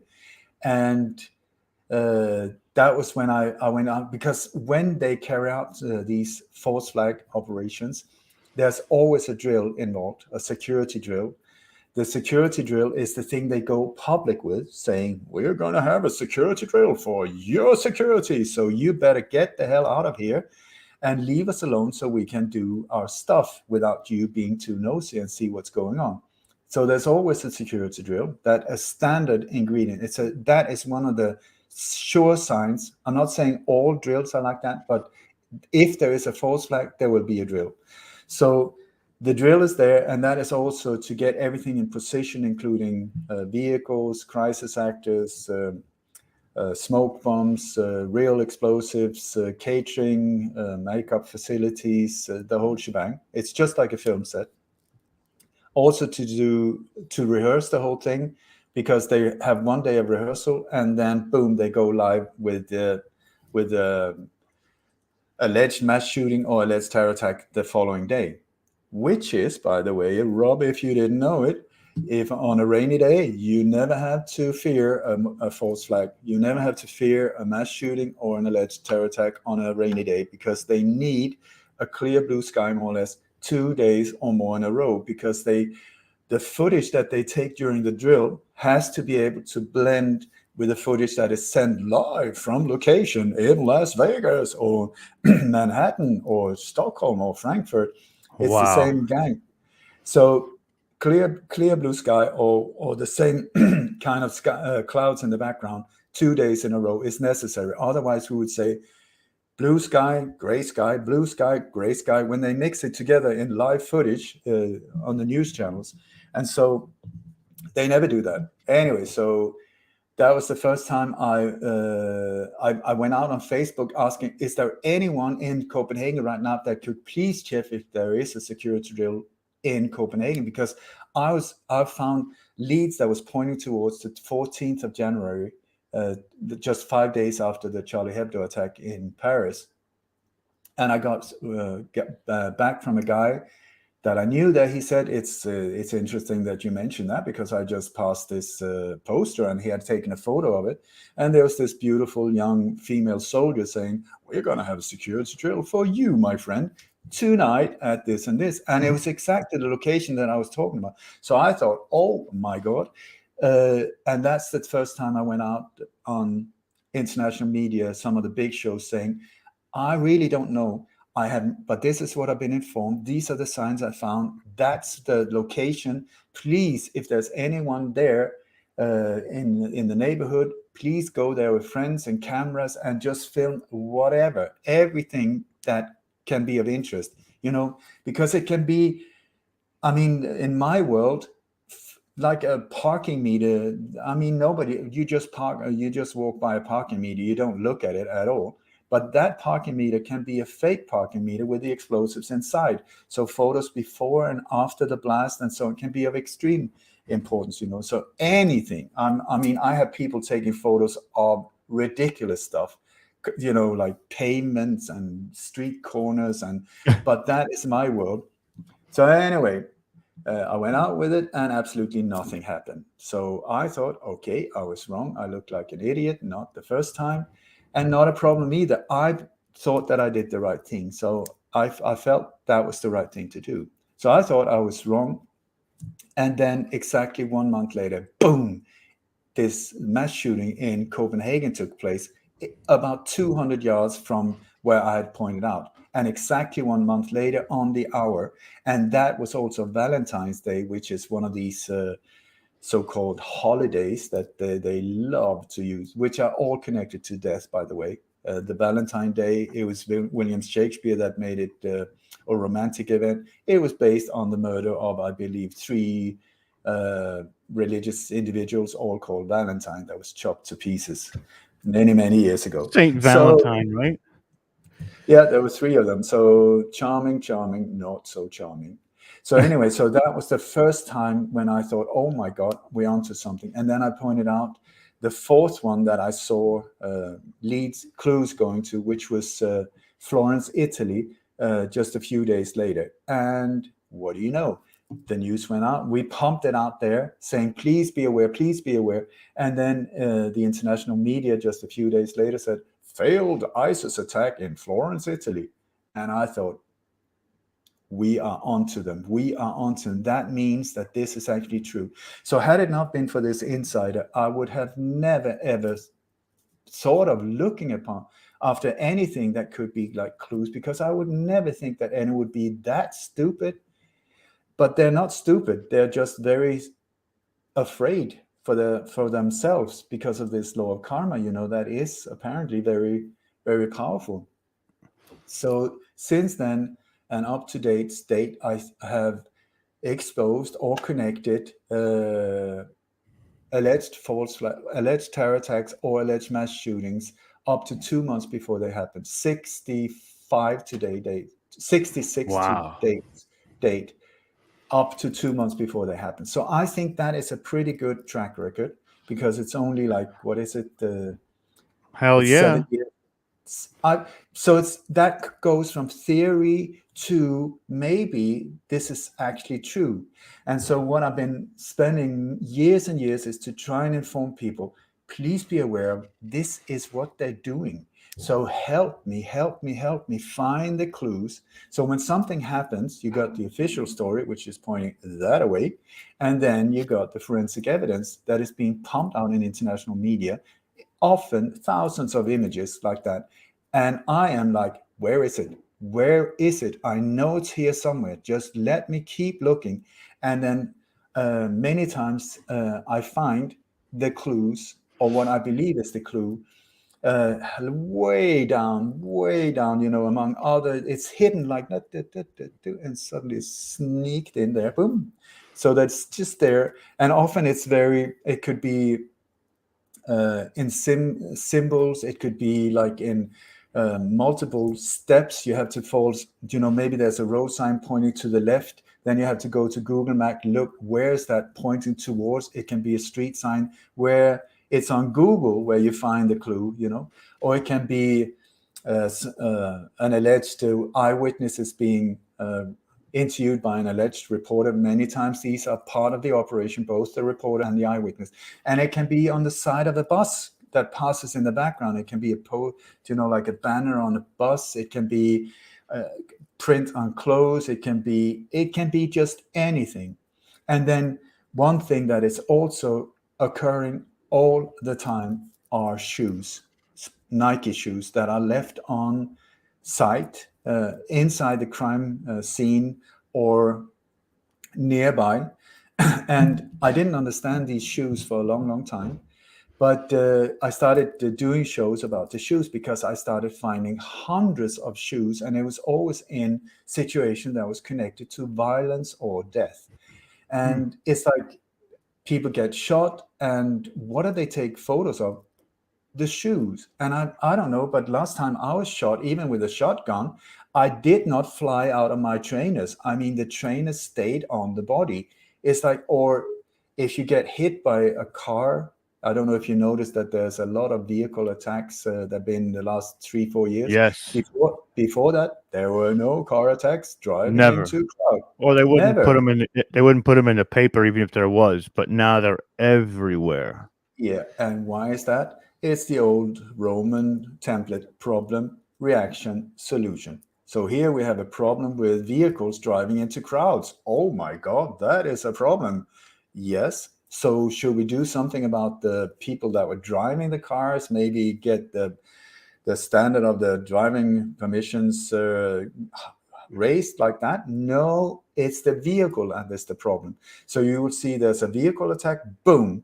So people go into reaction mode. Oh my God, that's horrible. And then just a week later, there's introduced like a driverless bus to the library, or a driverless this, or driverless truck, or driverless this, because that is what they're trying. They're trying to get us into autonomous cars, vehicles, because it's part of the smart city, part of the fourth industrial revolution thing, where they're gonna, in the end, ban normal cars and have all of these cars that is without drivers. It's so handy. It's so you can even sleep and have a sandwich while doing absolutely nothing, while you're being taken somewhere inside the grid. But the thing is, the grid will end where they will not let you go further. So you will be transported around inside these smart cities, which is the whole point of all of these smart devices, is to get us into this digital grid, out of nature, out of the countryside, all of that, and pushed into smart cities where we can be controlled. Every aspect of our lives will be controlled, digitally controlled. That is the idea. And so we cannot have cars. Yeah, it's exactly. Somebody says Agenda 21. It is That's right. Agenda 21. Through and through. It's not hiding anywhere. It's there. And when you look at Agenda 21, it's really charming. It was architected by former Prime Minister of Norway, Gro Harlem Brundtland, Bilderberger, and Bilderberger, with, and then Morris Strong, another charming individual behind many of the big personalities we've seen step forward on scene. These two were the architects of Agenda 21, which was presented in, I think it was 92 in South America, at a conference that was called UNCED. When you pronounce it, it's UNCED. I love these type of things. Do you know the re-election committee for electing the president? It was CREEP, CREEP. That was Nixon's Really? response. I mean, they're telling perfect. you. That's perfect. They're telling you. I know. So they're telling you. Just to But jump anyway, in real quick, I think that digital, the smart cars as well, is also for their climate change agenda, where they can put however many miles you go, they can tax you on that via the climate change too. But go ahead. Just a fact that I was looking into too. Rob, you are absolutely correct. And if you look into climate change, that is a massive big one, where Morris Strong is one of the same architects behind that one. Go figure. And when Agenda 21 was presented, what was that conference about? Climate change. The climate change is just another side of it. And it's a matter of them controlling and taxing us really to death. That is the thing. So even the air we're breathing, CO2, it's really, really good for nature. It makes things very green. It's so that it's good. But here we're being told, no, that's the enemy. And we're being taxed for, well, anyway, everything is upside down, inverted, which they're trying to do. Invert reality, which is what evil is always trying to do. So anyway, what was the question? It was absolutely. about, Next question I have for you is, this is kind of a little bit more current events, and I just wanted to get your take on it. Of course, everybody knows what's going on between Russia, NATO, and Ukraine. When you look at it, what do you see? Knowing all that you know about how these people operate and function, what exactly do you see happening? I would see the exact opposite to what most people are seeing. What I'm seeing is that my interpretation is that there's a war against Bitcoin, trying to really shut down Bitcoin or damage Bitcoin, because the dark forces, if Bitcoin is the real thing, because I don't know if it's an ambush to get people into the whole digital currency thing, because a one world digital currency has been the wet dream of the New World Order for a long time. So I don't know if Bitcoin is that one, or if it's a real thing, because it is decentralized. So that's interesting. But at the same time, if you control the grid, the structure of the internet, then you can have a thing like that, like a wild joker, and still be able to control the bigger picture. So I don't know. I really hope that Bitcoin is the real thing. But anyway, there's a war against Bitcoin. You have the Ukraine, you have Kazakhstan, two of the biggest Bitcoin mining nations. And also they're hitting nations that are trying to make Bitcoin legal tender very hard. El Salvador was the first one. They're trying to really shake it and scare it. Paraguay was going to be one of the first ones as well. They decided right after the biggest Bitcoin conference in 2021 ever. But Paraguay, just a week after that, some 10 days after that conference, when Paraguay was saying, yay, go, go, go, there was this controlled demolition of a a building in Miami, a collapse, boom, it just fell straight down. And they said, well, those sinkholes under, absolute bullshit. It was controlled demolition. I even got footage of the boom, boom, boom. But some of the alleged victims was the sister-in-law of the Paraguayan president. It was her husband, and their 3 kids that officially died there. So when you try to intimidate someone, if you can't hit them, if they're too high profile, what do? You go emotional. So you hit their grandmother, their dog, whatever. In this case, there's a possibility that was exactly what happened. So Paraguay seemed to have pulled back, but there were 4 countries in total that was really going for it. It was El Salvador, Paraguay, Panama, and the Ukraine. Surprise, surprise. So anyway, then they've just been intimidating it. And then Tonga on the 5th of, that was Kazakhstan, which I pointed out. I found clues in November pointing toward Kazakhstan, and I found clues pointing towards the Ukraine in December. I did not know why. I was just in my newsletter. I pointed out, I don't know, but it's pointing that way. It's pointing that way.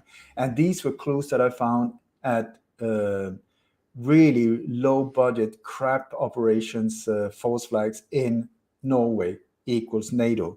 They were pointing. So I'm telling you, what happened in Ukraine and what happened in Kazakhstan did not come from uprisings, did not come from so on. So then Tonga went out on the 15th of January this year saying, we're going to be number 2. This tiny little nation said, we're going to be number 2 in the world with Bitcoin as legal tender. So what happened? Within hours, there was this massive volcanic eruption that was, according to NASA, if you want to believe NASA, anyway, they said that the power of that eruption was 500 times stronger than the bomb over Nagasaki.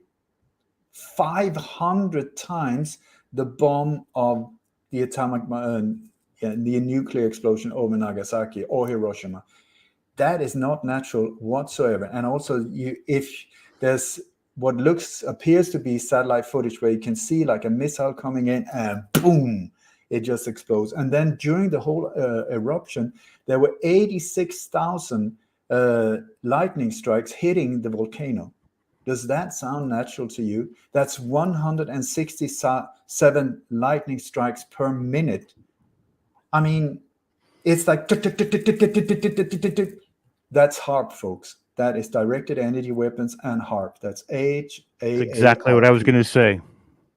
It's geothermal weapons and direct energy weapons all trying to merge onto one spot. They have the tectonic plate motion, and then what they do is they take the cloud seeding as well for the lightning on top of it, which could destroy any living city if they did it the right way. Any city with nobody left. So here we have nation number 2 that is trying to stand up and do that. And I would say management by fear. They're showing that, telling people, this is what is going to happen to you. If you stand up to nations, if you follow them, we will destroy you. Exactly like they did with Kennedy. They could have dropped a pill in his coffee and boom, heart attack, JFK, thank you and goodbye. But instead, what they did in open daylight in front of the whole world, they killed him. They assassinated him, sending shockwaves in the corridors of power. Because what they were saying indirectly is, whoever you are out there, we can get anyone, anywhere, at any time. So you better back off, behave, or you will be next. And that's why there's this secondary conspiracy of silence following so many of these whatever you want to call them. So anyway, so in the Ukraine, Kazakhstan, when that happened on the anniversary almost of the Capitol Hill attack, which I predicted 1 week before it happened on Navy SEAL Michael Jaco's show, I said, Capitol Hill, please be aware, because he was going there, and boom, it happened. What happened? Not what we're being told happened. I can guarantee you that. So, right. And they love the anniversary. So on the anniversary, boom, gas prices, the revolution, uprising. Absolutely not. But what they did, they used it as an excuse. They got the prices up there, which just by changing the price going up, gas, enter, and suddenly you have an uprising because people got pissed off, and then you have provocateurs and all of these things, and through media pumping out, boom, it's so easy. We're so easily played. So what did they do? They went in, and one of the first thing they did was shut down the internet. So the Bitcoin mining went straight down. Boom. Attack on Bitcoin once again.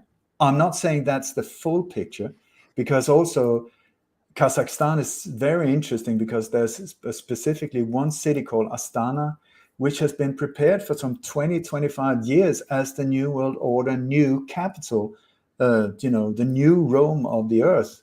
It's a bizarre city with it's so Freemasonically built. I mean, Washington D.C., but on steroids. It's out in the open. It's like pyramids and obelisk and Freemasonic sun temples. I mean, the whole shebang is there. So anyway, then the Ukraine was just in the process. They said after that Bitcoin conference in Miami, Florida, 2021, they said we're gonna go for it. And in September 2021, I think they even made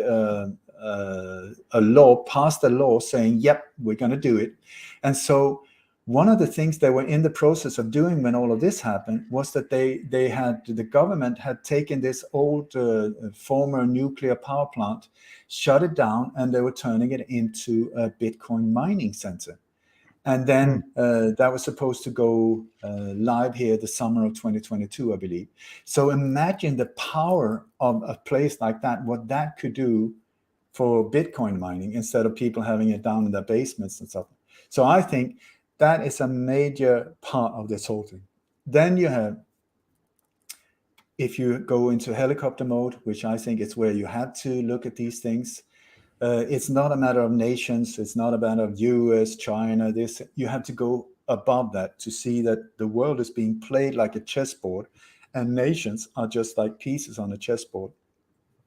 So for the last couple of years, they've used this pandemic as one of the things to deconstruct the US, deconstruct and destroy the financial situation and companies and hotels and restaurants, just destroy the whole infrastructure of the US, where we are playing along without understanding it by doing these truck convoys, where we're exactly following what they're trying to do: destroy the structure and getting the supermarkets empty and so on. So we have to be very aware of what we're following, so we're not following the piper, and we just come without really using our brain, having a really good intention, but playing their game to their advantage.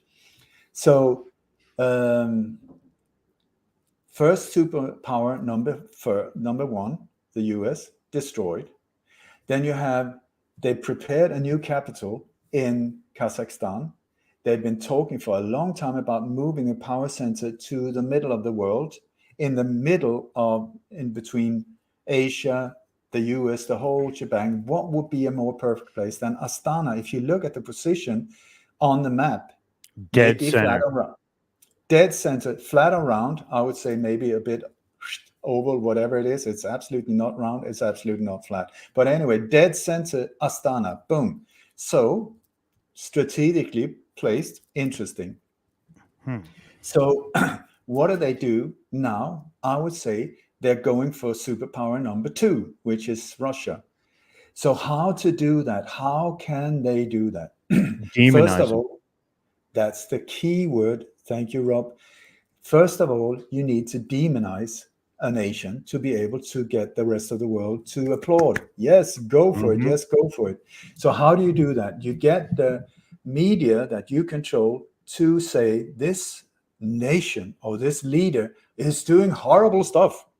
It's poison, chemical attacks on its own population, Syria, thermobaric missiles that take your lungs out, pretty much, that just suffocates people.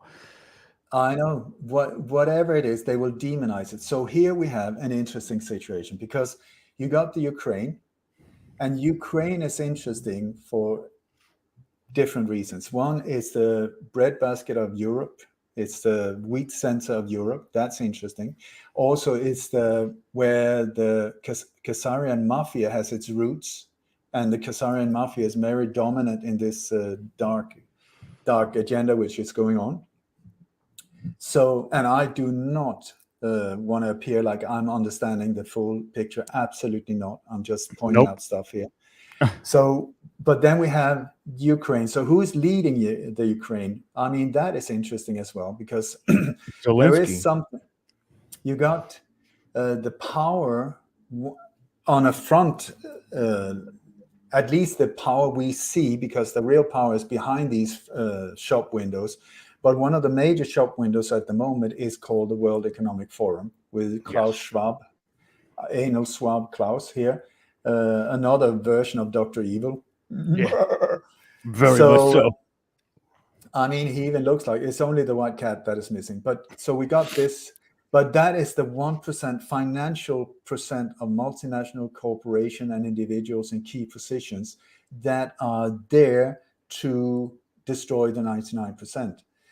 So that is an interesting organization. And this organization has another an education program that is called Young Global Leaders, which started in the early 90s, exactly like after George Bush Sr. went out and said on 9/11 of all dates in 1990, he said, "This is the new world order. We are going to fuck you."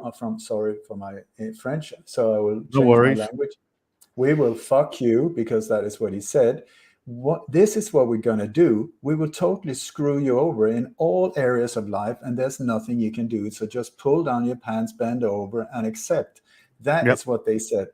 And so from then on, all of these world leaders started talking about the new world order, the new world order, the new world order. You'll own nothing and be happy with it.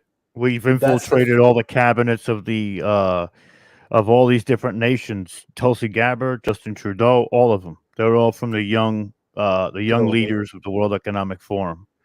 Yeah, the young global leaders. And among them are also like Bono from U2, who's a total sellout and who's been in the outskirts of several of these alleged terror attacks in Europe. You got Richard, what's his name, Virgin Record, Richard Branson. You got Angela Merkel. Tony Blair was in the outskirts in the beginning there as well. And one of the people they point out, Klaus Schwab, says that Putin was one of theirs as well. Yes, he was. But you have to be aware of. Yeah, but you have to be aware of, if you play the game as well, if he's a real enemy, they can claim that he's one of theirs to destroy his credibility. Do you know? So it's multi-layered sometimes. So maybe got it. Be aware, smoke and mirrors.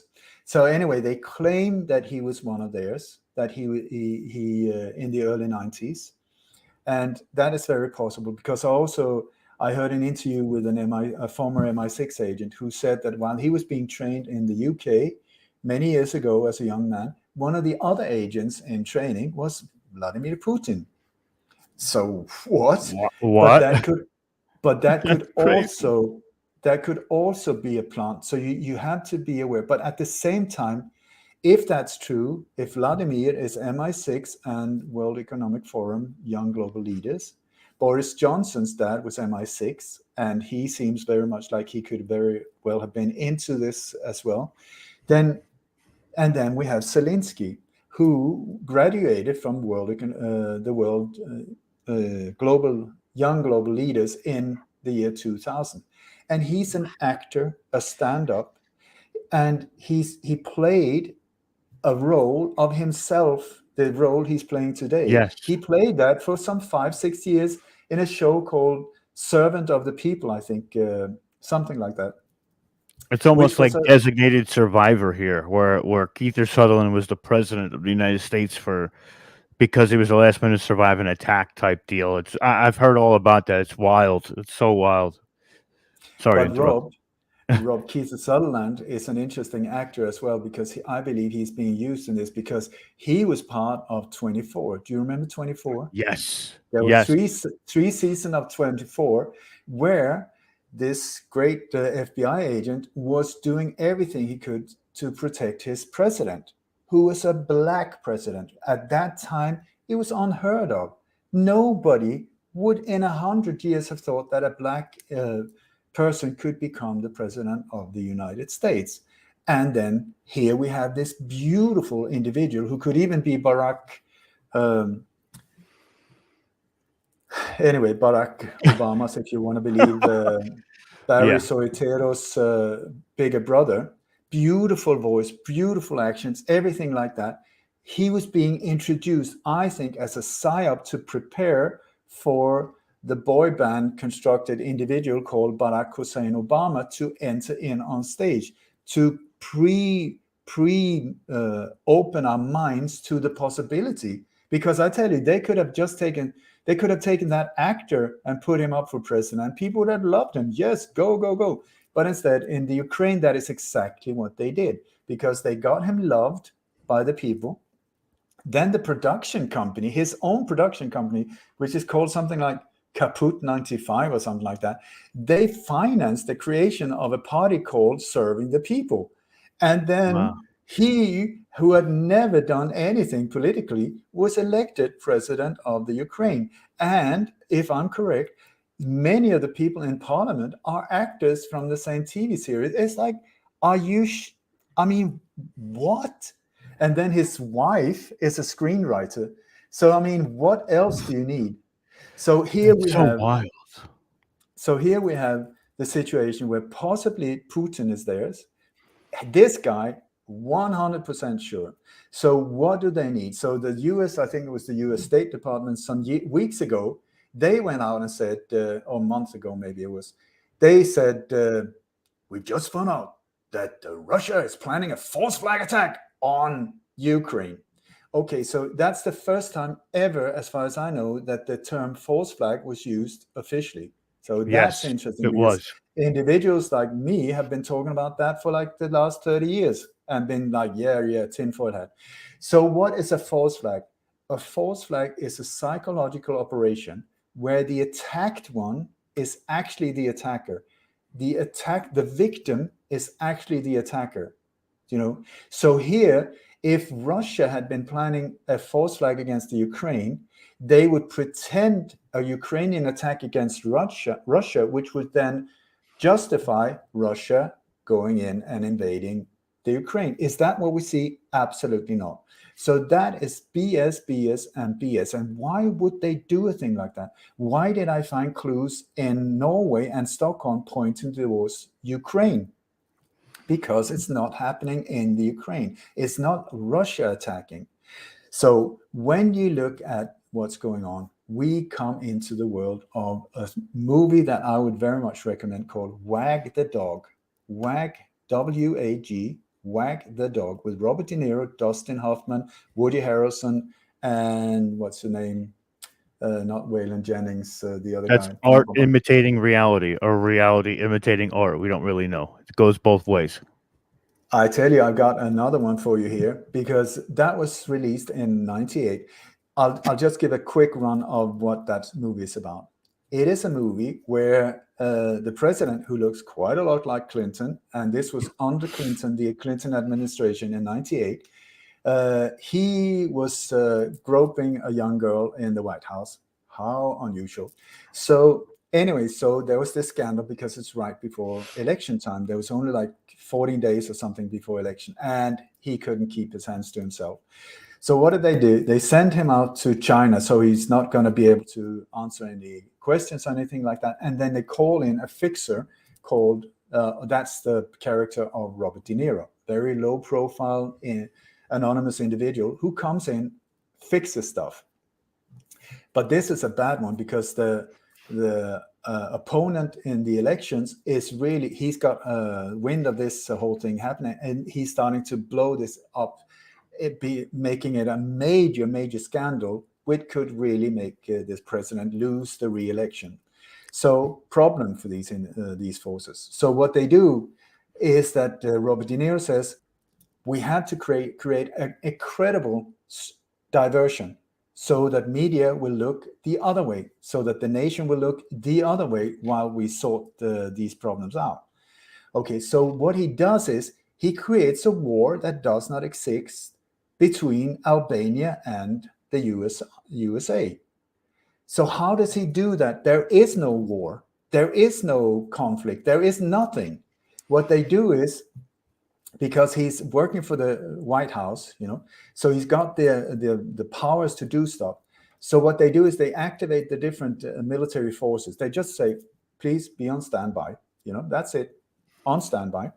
And then they have an urgent press conference where the press secretary goes out and says, we just want to inform you that there's absolutely no truth to any rumors about aggressions between Albania and the USA. Nothing is happening. Our forces are not on standby, and do not listen to any rumors like that. And by the way, anything you hear about the new B-3 bomber is not true. It's just not true. By the way, there is no B-3 bomber. There is no conflict. There is nothing. But media is like, what? The B-3 bomber? What? What do you mean not on standby? So they start checking out, and the forces are on standby. The Navy is on standby. The Air Force is on. So they start writing about this conflict that does not exist. So Robert De Niro had bought like a 24-hour opening, and so he then contacts Dustin Hoffman, who's a very successful Hollywood producer. And so with this Hollywood producer, he said, we need to get them, we need it to get going, the emotions going, we need the whole thing. So we need war scenes, we need like women and children, young girls, puppies, no, not puppies, kittens is even better, get the emotions going. So they film, green screen filming, a girl running around after being raped in a small little village, and she's got a kitten. First it was a dog, no, they changed it into a bag, then they changed it into a kitten, to get the emotions going. And the whole thing is just not real. Then they get, it's not Willie Nelson, what's his name? Yeah, maybe it is Willie Nelson. Woody Harrelson? Yeah, Woody Harrelson, because they always need a hero, if you haven't noticed. It's because it's the USA. So they bring in this war veteran who comes back from the war, but the thing, what they haven't, so they're finding somebody, they're trying to find someone with any connection to shoes. I don't know if we've been speaking about shoes before, but shoes are the symbol that they use as a global fear trigger to get us into a traumatic thing. The shoes have been used as a subconscious trigger of fear since the Second World War, where it was at the alleged Holocaust, where mountains of shoes were used for the first time connected to death. Not the first time, but that's the first major one. And then it's been used in all of the wars that have been. Yeah, but it's not even symbolism, yes, but it's also, every time there's a traumatic event that is connected to death, if you have a symbol at the same time that is in your face, maybe associated symbolism. You're associating it with the same types of occurrences. Do you know, it was like CIA whistleblower Cody Snodgrass and I was doing a show, and I was doing it about shoes. And I said it's because the Freemasonic symbolism, because Freemasons had contacted me saying, all of these victims with one shoe off or two shoes off or shoes lying in the street, it's because of one shoe off. It's a Freemasonic ritual, means that the individual is doing it voluntarily, taking part of this. Two shoes off means homage to the sacred space of this ritual. And it's all more or less always Nike shoes. And Nike has a very, very bizarre background, I tell you, with connections with the CIA and very, very odd things. Sorry. But anyway, so I showed this presentation, and it was like shoes everywhere, where you see a mass shooting in Dayton, Ohio, with like 54 trainers on a parking lot. And they said, now that's the proof of that there was a mass shooting and multiple dead people. No, it's a big pile of Nike shoes.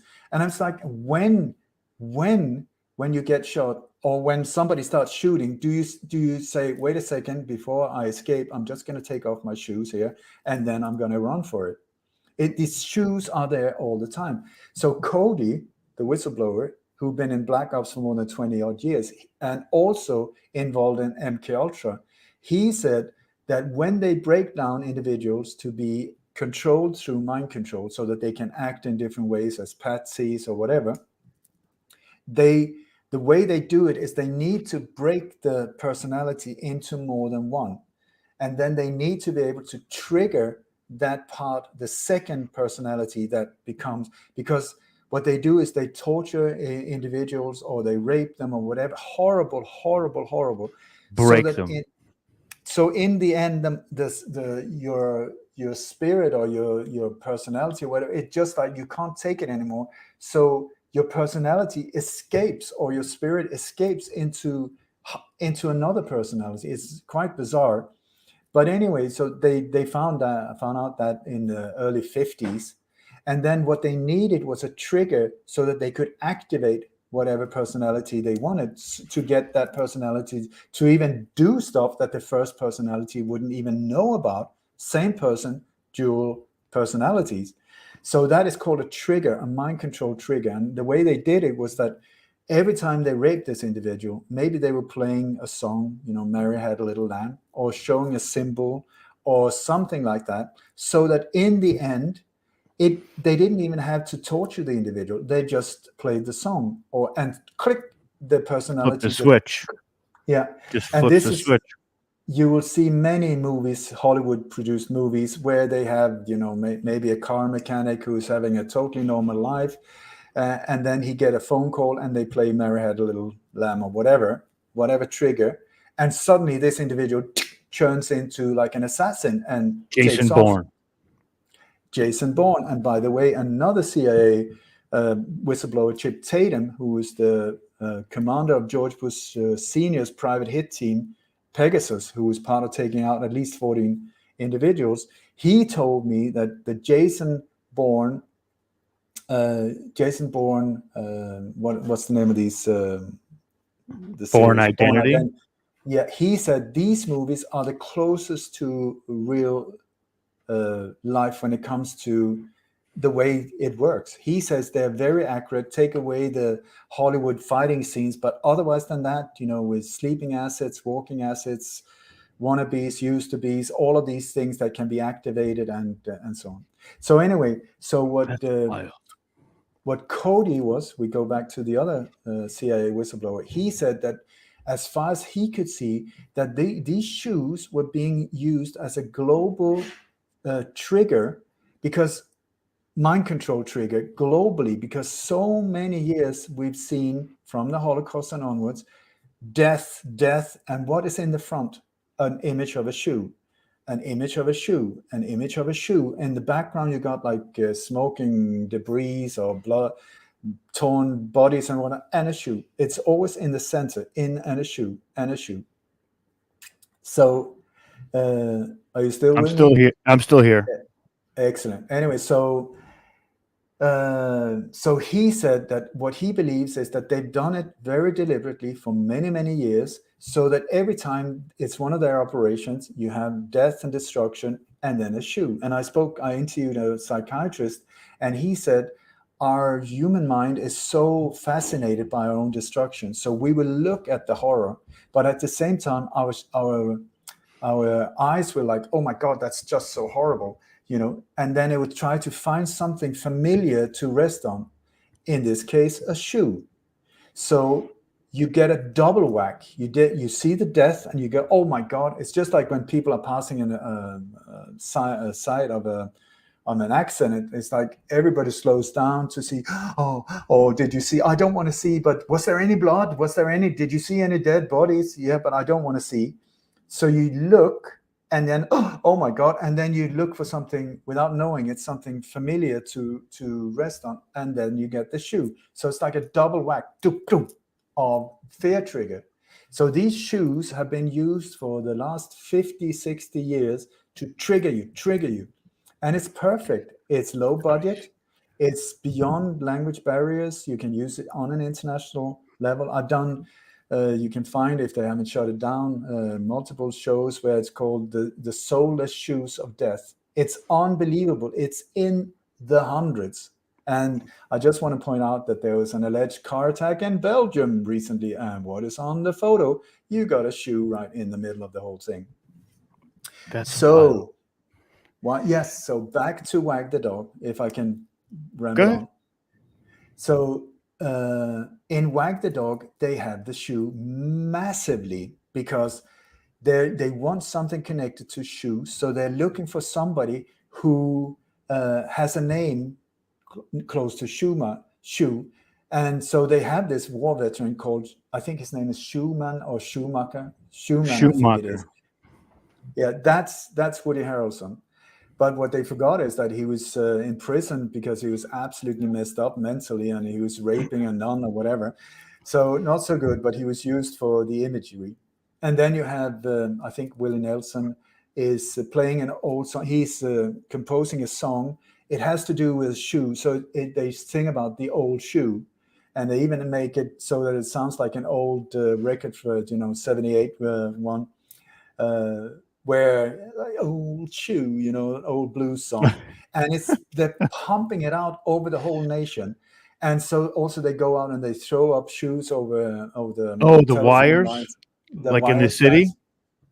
In the city, so people all over the country starts doing the same. So the shoe, and so. That is what they do. And then in the end, in that movie, they make the president come home and make peace with Albania. And then they celebrate him for having been able to stop this horrible conflict so fast. Interesting. Because please remember, they show us what they're doing. They show us what they're going to do. That's the whole thing because of their law of karma. So here's one for you, Rob. That whole thing sounds a lot like what the president did with Monica Lewinsky. Would you not agree with me? Absolutely. Absolutely. Now, we have a little tiny thing, a little detail. The movie was released 1 month before the Monica Lewinsky event. 1 month before, and it's actually based on the Monica Lewinsky incident. Go figure. So how does that work? It works like this, because how long does it take to make a Hollywood production like that? At least a couple of months. At least a couple of months. At minimum, 4, 5, 6 months. Yeah, I would say years. A couple of. This is a big production. I mean, it would. Let's say a year to be generous. Okay. Gotcha. So when you look at how it was used. Because we're looking at when that whole thing was, did he get a blowjob or did he not? That was the whole question. Right. And so the whole media was suddenly camping outside the White House and all of these places, not looking at anywhere else, just did he do it or did he not? So, and this was on for months. You have to look when O.J. Simpson, Michael Jackson, this type of thing happens. What is going on in the background? What is happening when the focus is so one-sided? Like right now, Ukraine, no Corona, no ISIS, Ukraine. What's going on? You have to ask yourself. So here we have the situation where everybody's looking to the White House. When there was all of this media attention looking like that in 98, the US sent out 79 missiles, knocking out multiple targets in Syria, chemical things that had nothing to do. But the focus of media was, did he do it or did he not? Then just a few months later, they hit Iraq with missiles. And the That's media, right. that was at the time when media was looking at, should it go to trial or should it not? Did he do it? Well, I did not have sex with her. I did not, or maybe just a little bit. Okay. It went as far as impeachment. They were ready to almost try him for impeachment too. And that is exactly the impeachment. That is when they hit Iraq. And then a third time, the same, in 1 year, they did 3 strikes. The third one was in Kosovo. All of it hidden at the media attention looking at that. So I would very strongly suggest the whole Monica Lewinsky, one psychological operation. Nothing happened there. It was a created scandal to make the media look that way so that they could get away with 3 strikes, boom, boom, boom. But on they the other told side. you about it. Yeah. Of course they did. Here we have a more or less when this whole Ukraine thing started, my red lamps were just a map. I can only imagine. Because here we look at a situation. I mean, just look at the people involved. We did, I mean, actors, screenwriters, young global leaders, and so on. So, and the demonizing and the one-way look from the international media. I mean, everybody is doing the same thing now. Ukraine, the poor Ukraine, the victim, the victim, the victim, and then you have Russia, bad boy, bad boy, bad boy. So suddenly, all of these companies just happen to totally agree. So everybody pulled out at the same time, hitting the Russian financial situation like incredibly. I mean, boom, it just went straight down. And so who controls these companies? World Economic Forum. All of them pulling out for sympathy out of Ukraine. Bullshit, bullshit, bullshit. It is a deconstruction of the superpower of Russia. And very possibly Putin, if he's one of theirs, he's just playing the game of being the bad boy. It's just theater. It's just theater, nothing new. Gorbachev was doing the same. He deconstructed the whole Soviet Union, but he was still part of the game. He was one of the guys. They were doing all the Freemasonic handshakes and all of these types of things. And the wall came down. Oh, isn't it fantastic? It is fantastic, but it's their game. They were the ones doing it. So here we have, again, you have to look at, okay, am I just speculating? Am I full of bull? What is going on? So when you look at what we are being told, that all of these missiles are coming in, bombings and shellings and tanks, and also, so there would be plenty of real footage available. There would be plenty of things that happen. So what are we being fed? We're being fed things that turns out to be from years ago in Palestine, blowing up things in Palestine. You got from Syria. You got from gun shows in Texas. You got a little bit of everywhere.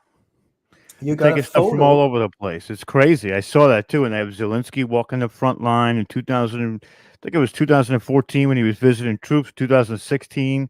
It's just wild. They're just throwing whatever they find out. There was even an explosion they showed. It was from China, where I think it was a factory blew up from a spill of some sort. It's just crazy. Yeah. It's crazy stuff. You got another. There's one photo.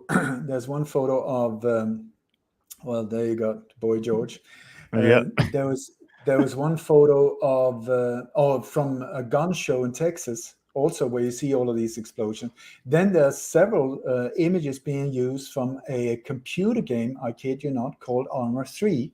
And Armor 3 have, as far as I know, have even started suing the different news channels for using footage from their computer game. You'll never hear about that, though. You have to look for that information. Then there's a whole bunch of, you will find it in my newsletter. Well, lightonconspiracies.com. We've been putting it in the chat for people to click, go there, and sign up right away. Thank you so much. So anyway, So in it, I point out all of these things. So when you have live footage there, you will see that there are people running around with guns that are made out of wood, it's not even well done. It's in your face wood. You got people running around with airsoft rifles. I mean, not the real thing against tanks, I would suggest. You got like snipers, but you will see that the sniper rifle, the cap is on the scope. Oh my gosh. You got there's one woman. Her bloody face has been shown all over the world. That is from 2018, from an alleged gas explosion there. I doubt that one as well, that it wasn't even real in 2018, but they're using it again. Then you got one thing that I found is that when these things happen, it's almost like they need to give cred to their sources. The same way as Henry Kissinger was offered or given the Nobel Peace Prize. It's like really the worst war criminals of all times, and he gets the Peace Prize. And Obama for things to come. I was going to say Obama. He was just talking about peace. They're like, "Yep, give it to him. Give it to him. Doesn't matter." Yeah. And then Nobel, if you think of it, I mean, he was the inventor of dynamite. So for him to make a Peace Prize, that is sort of of course. Why wouldn't they do joke. that? Come on. Of course. Come on. So he anyway, up. So here we have when I found a very clear pattern of photos of false flags. We have an alleged assassination of a Russian ambassador in Turkey in 2016, where one of the security guards pull out a gun and shoots him. I and other people have totally exposed it as a false flag. Didn't even happen. It was not a real assassination. The photo of that event was named Photo of the Year, and that photographer was raised to the heavens, and his photos was then used in other alleged attacks where he just happened to be there as cred because he was photographer of the year. Then you have in the alleged truck attack in Stockholm, the photo of the year, it's a crap photo. It's really not good. I could have taken it with my cell phone looking the other way. It shows nothing. That was the photo of the year. Why? To give credit to the other images that photographer took. Then you have, there's one guy, especially from Ukraine. I forgot his name now. It doesn't matter. But anyway, he was named photographer of the year in 2015, I believe, when MH17 is said to have been, this Malaysian plane crashed in the Ukraine. That is what they claim. There's so many mysteries and question marks around that plane crash. Anyway, so there was a group of scientists on board that plane that were looking into HIV and AIDS, which is a total construction, just like the thing we're not supposed to mention. Right. That sounds a lot like a nice beer. And also were at the point of possibly exposing Fauci and other of these bad boys that have been in this game for a long time. So they just happened to very conveniently die on board of that plane. So one of the photos that was taken from that crash site is of a plane chair, and then you just see a dead body in it. But the only thing you see is a foot without a shoe. Okay, so here we have, that's the center of this photo. There's no burnt grass around it. There's no torn things on the seat. It's just a seat and a body with a foot shown out. Anyway, so that was photo of the year. And this guy is now, when I've been tracking down the photos taken by him, and he's the one that is giving credit for the photos taken from Arma 3, this computer game, and other photos that is just not real. They're just not real.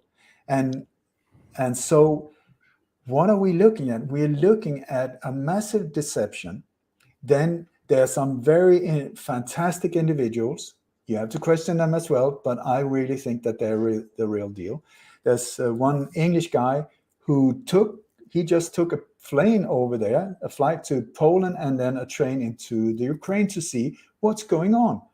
And what he found like film stages, like there were specific train stations where people were crammed inside.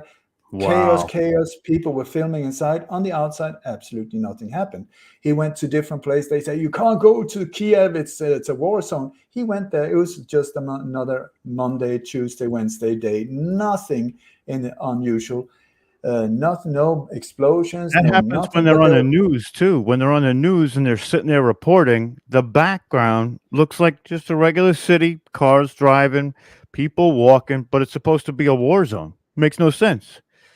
You got specific websites around the world where you can see CCTV footage from, just like stationary cameras from plazas in different cities. You look at Kiev. I looked on the media, bombs going off and boom, boom, boom. That was from the gun show in Texas or Houston or whatever. And then you look at the footage from the Ukraine. It's not even the same daylight. It's not even the same, they haven't even got that correct, and nothing is happening. Then you got CNN during the first Iraq war, the Desert Storm. They had these reporters that was in a studio. I mean, it's like an echo, even though you can see palm trees in the background, but you can hear the echo. And they're standing around joking. And now it's called CNN bloopers. What? Yeah, that was real footage. It's all trash. But They're anyway, all trash. It's crazy. It was live footage, and in it they suddenly started, oh my God, was that a bomb? And they put on a bulletproof vest and a gas mask. And then afterwards, you hear them standing joking and stuff. Here we have the exact same scenario where a guy is standing, it's direct from CNN and the Ukraine. There's nothing moving. He's standing in front of a green screen, or I don't know if it's green screen or just a photo print.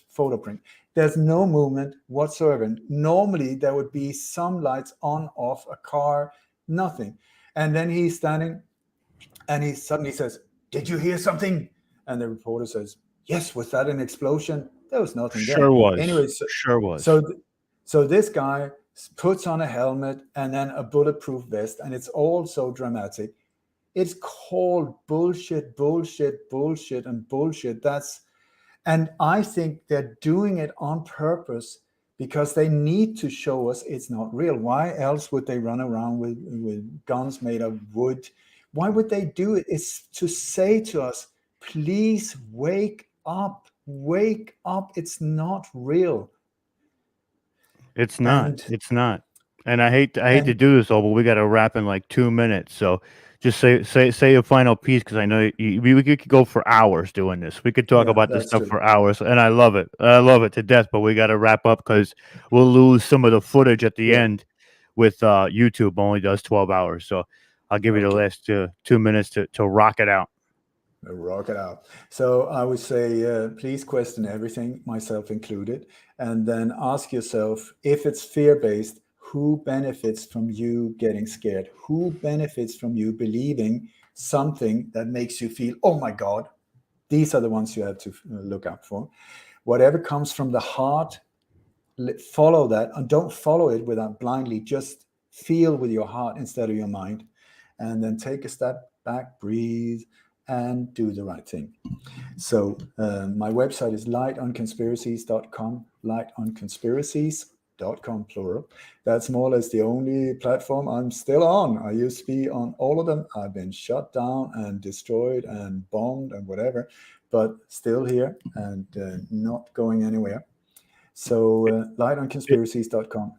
It's a travesty that they've done that to you. And, you know, watching what you do has given me the ability to see a lot more of the inside baseball and really check out what's happening, because I take it from a different perspective now, especially after talking to you a few times and watching your work. So if you guys haven't checked out lightonconspiracies.com, I'm telling you, you're missing out. It is incredible what you talk about in your interviews and when you're on. It's absolutely phenomenal. So it's always an honor and a privilege, Ole. I love talking to you. I'm gonna have you come back on Full Spectrum soon, and we're gonna rock out. We're just gonna go no time limits, just to the wall. You know what I mean? We're really gonna get crazy. But yeah, I appreciate you coming through, and I have so much respect for you, my friend. And we'll talk very soon. Thank you so much for having me on. And you know, life is good. Never forget that, and stay in gratitude, and don't buy into bullshit. Wise words. Thank you, sir. Thank you. Epic conversation. Thank you, Oli. Two Thank you very much back-to-back for epic your conversations, bro. Wow. beautiful upload. I appreciate that. And thank you for your contribution to Humanity Unplugged. Just raising awareness like that is really what we need. I was sitting here just nodding my head every Me time. too. On camera, like, yep. Something, and it's like, oh my God, yep, I'm aware of that. And I know exactly what Oli's going through when it comes to censorship and shadow banning and all of that. Look at this channel, for instance. It's been around for 7 years, and it has 3,700 subscribers. In 7 years, if this channel wasn't shadow banned, it should be like upwards of 1 million, 500,000, because Watchers Talk has good content, is produced well. But because of the shadow ban, they don't put this feed out. They don't allow people to see this because they don't. That's the plan. My previous website that I had, watcherstalk.com, identical thing happened to it. Anytime somebody went to go share one of my articles from that website, it would be flagged on the Quickly. on Facebook and Instagram and such, saying that, oh, this website's banned because it's dangerous content, goes against the community content, and blah blah blah, all of that. So I was forced to shut that down, right? Because there was no point in keeping a website that the URL was, compromised, so to say, right? Couldn't share it anywhere, and people want to share, but traffic just drops after a while. And I totally get it. It's bullshit, and I think we have to really do our shadow work and take our light into the darkness, shine it, do the shadow work there, and realize and understand what that is. What are we dealing with? What is the nature of this? What's the force behind this? We know that you have all these groups, these economic forums and G20 countries and these treaties and that treaties, sure, but even those treaties themselves are, they're a front, right? All these presidents and all these prime ministers and queens and royals and all of these people, they too are puppets, right? They too are taking their orders from something much higher, something much more darker, something that's been around for a very, very long time, and that lives in the shadows that we can't really see. And it's those people that are controlling this world. Some would say that they're the parasitic archons or the dark entities, or something towards those lines. And who knows, right? We can speculate and we can open ourselves to discussion and dialogue, and try to figure that out. And with Oli's upload there, he allowed us to really look deep into what these guys are doing. Like when he was talking about Ukraine, I was thinking to myself, like last night, I was telling Amy, I kept pausing the news channel there because I was global news. And I like watching it at night because Amy and I sit there and say, okay, let's go and see what these guys are bullshitting us with today. So we go there and we watch, and they showed Ukraine, and I kept pausing it, and I was like, look, baby, these guys are saying that these people are escaping this first city that the Russians supposedly have taken, and they're bombing this country, but every single one of them is wearing brand new clothes. How is that possible? Like, did these people, like, bombs are falling and they're like, grab their best outfit, the newest outfit they had, and put them on? There's one guy standing there smiling and laughing. And then I kept pausing. I was like, look at their shoes. It has there's nothing on it. Like, look at the soles. They're clean. They don't have any damage on them. And Amy's like, yeah. She's like, that's fucking bullshit. And I was like, yeah, the entire thing is garbage. The entire thing. They cannot be believed. And then they showed this news reporter guy there. He, you see him. There's nothing going on. Absolutely nothing. But he's got this great big bomb jacket on with this great big helmet that's like this big, that's going to protect his head. He's got goggles on, going for the full effect, right? And I was looking at Amy. I was like, look at this clown, right? And I said, really, like, look at this clown. Like, how does he do this? He must not have a conscience. He must not have self-value to do this. Because if you had self-value and if you valued humanity, you wouldn't do this. You wouldn't be involved in this type of, make-believe thing to complete an agenda, right? So I'm so very happy that Oli came and exposed this to us all, right? Because it's very, very important that when we look at these newscasts, we look at them with, a really side eye. What I do, Stone, is I stopped watching these mainstream news, right? I used to go to those guys for my news every day, right? Because I was a news junkie, and I still am. But now I get my news from a little bit of a different source, right? I get it from this guy, right? His name is Scott Goulet. He's an independent journalist. He has no connections to like nothing. He tells you the truth the way it is, and I like it. I watch him every day at 3:45 when I'm not streaming live. And it's like a 15-minute stream he does, and he comes up there, he gives you the truth, and he gives you what's going on, and then he allows you to decide whatever it is that you want to decide. He's just an agent. He gives you the information. So I take the information he gives me, and then I go and I cross-reference it with what Global and Fox and Tucker Carlson and all these guys are saying.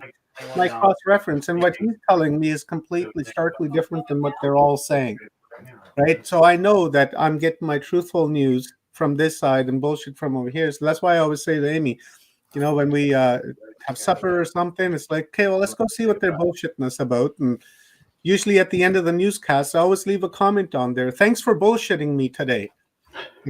Send, and that's it. Hey. I just wanted to let you guys know I got to run out and get cigarettes before it gets too late. So I'm going to have to wrap up. Okay. And love you guys. Don't go. We're what? closing. Don't go. We're closing in like 1 minute. Okay. I'm here. There it is. So, guys, our schedule for tomorrow. Thank you very much to everyone today. Tomorrow is our 10th day.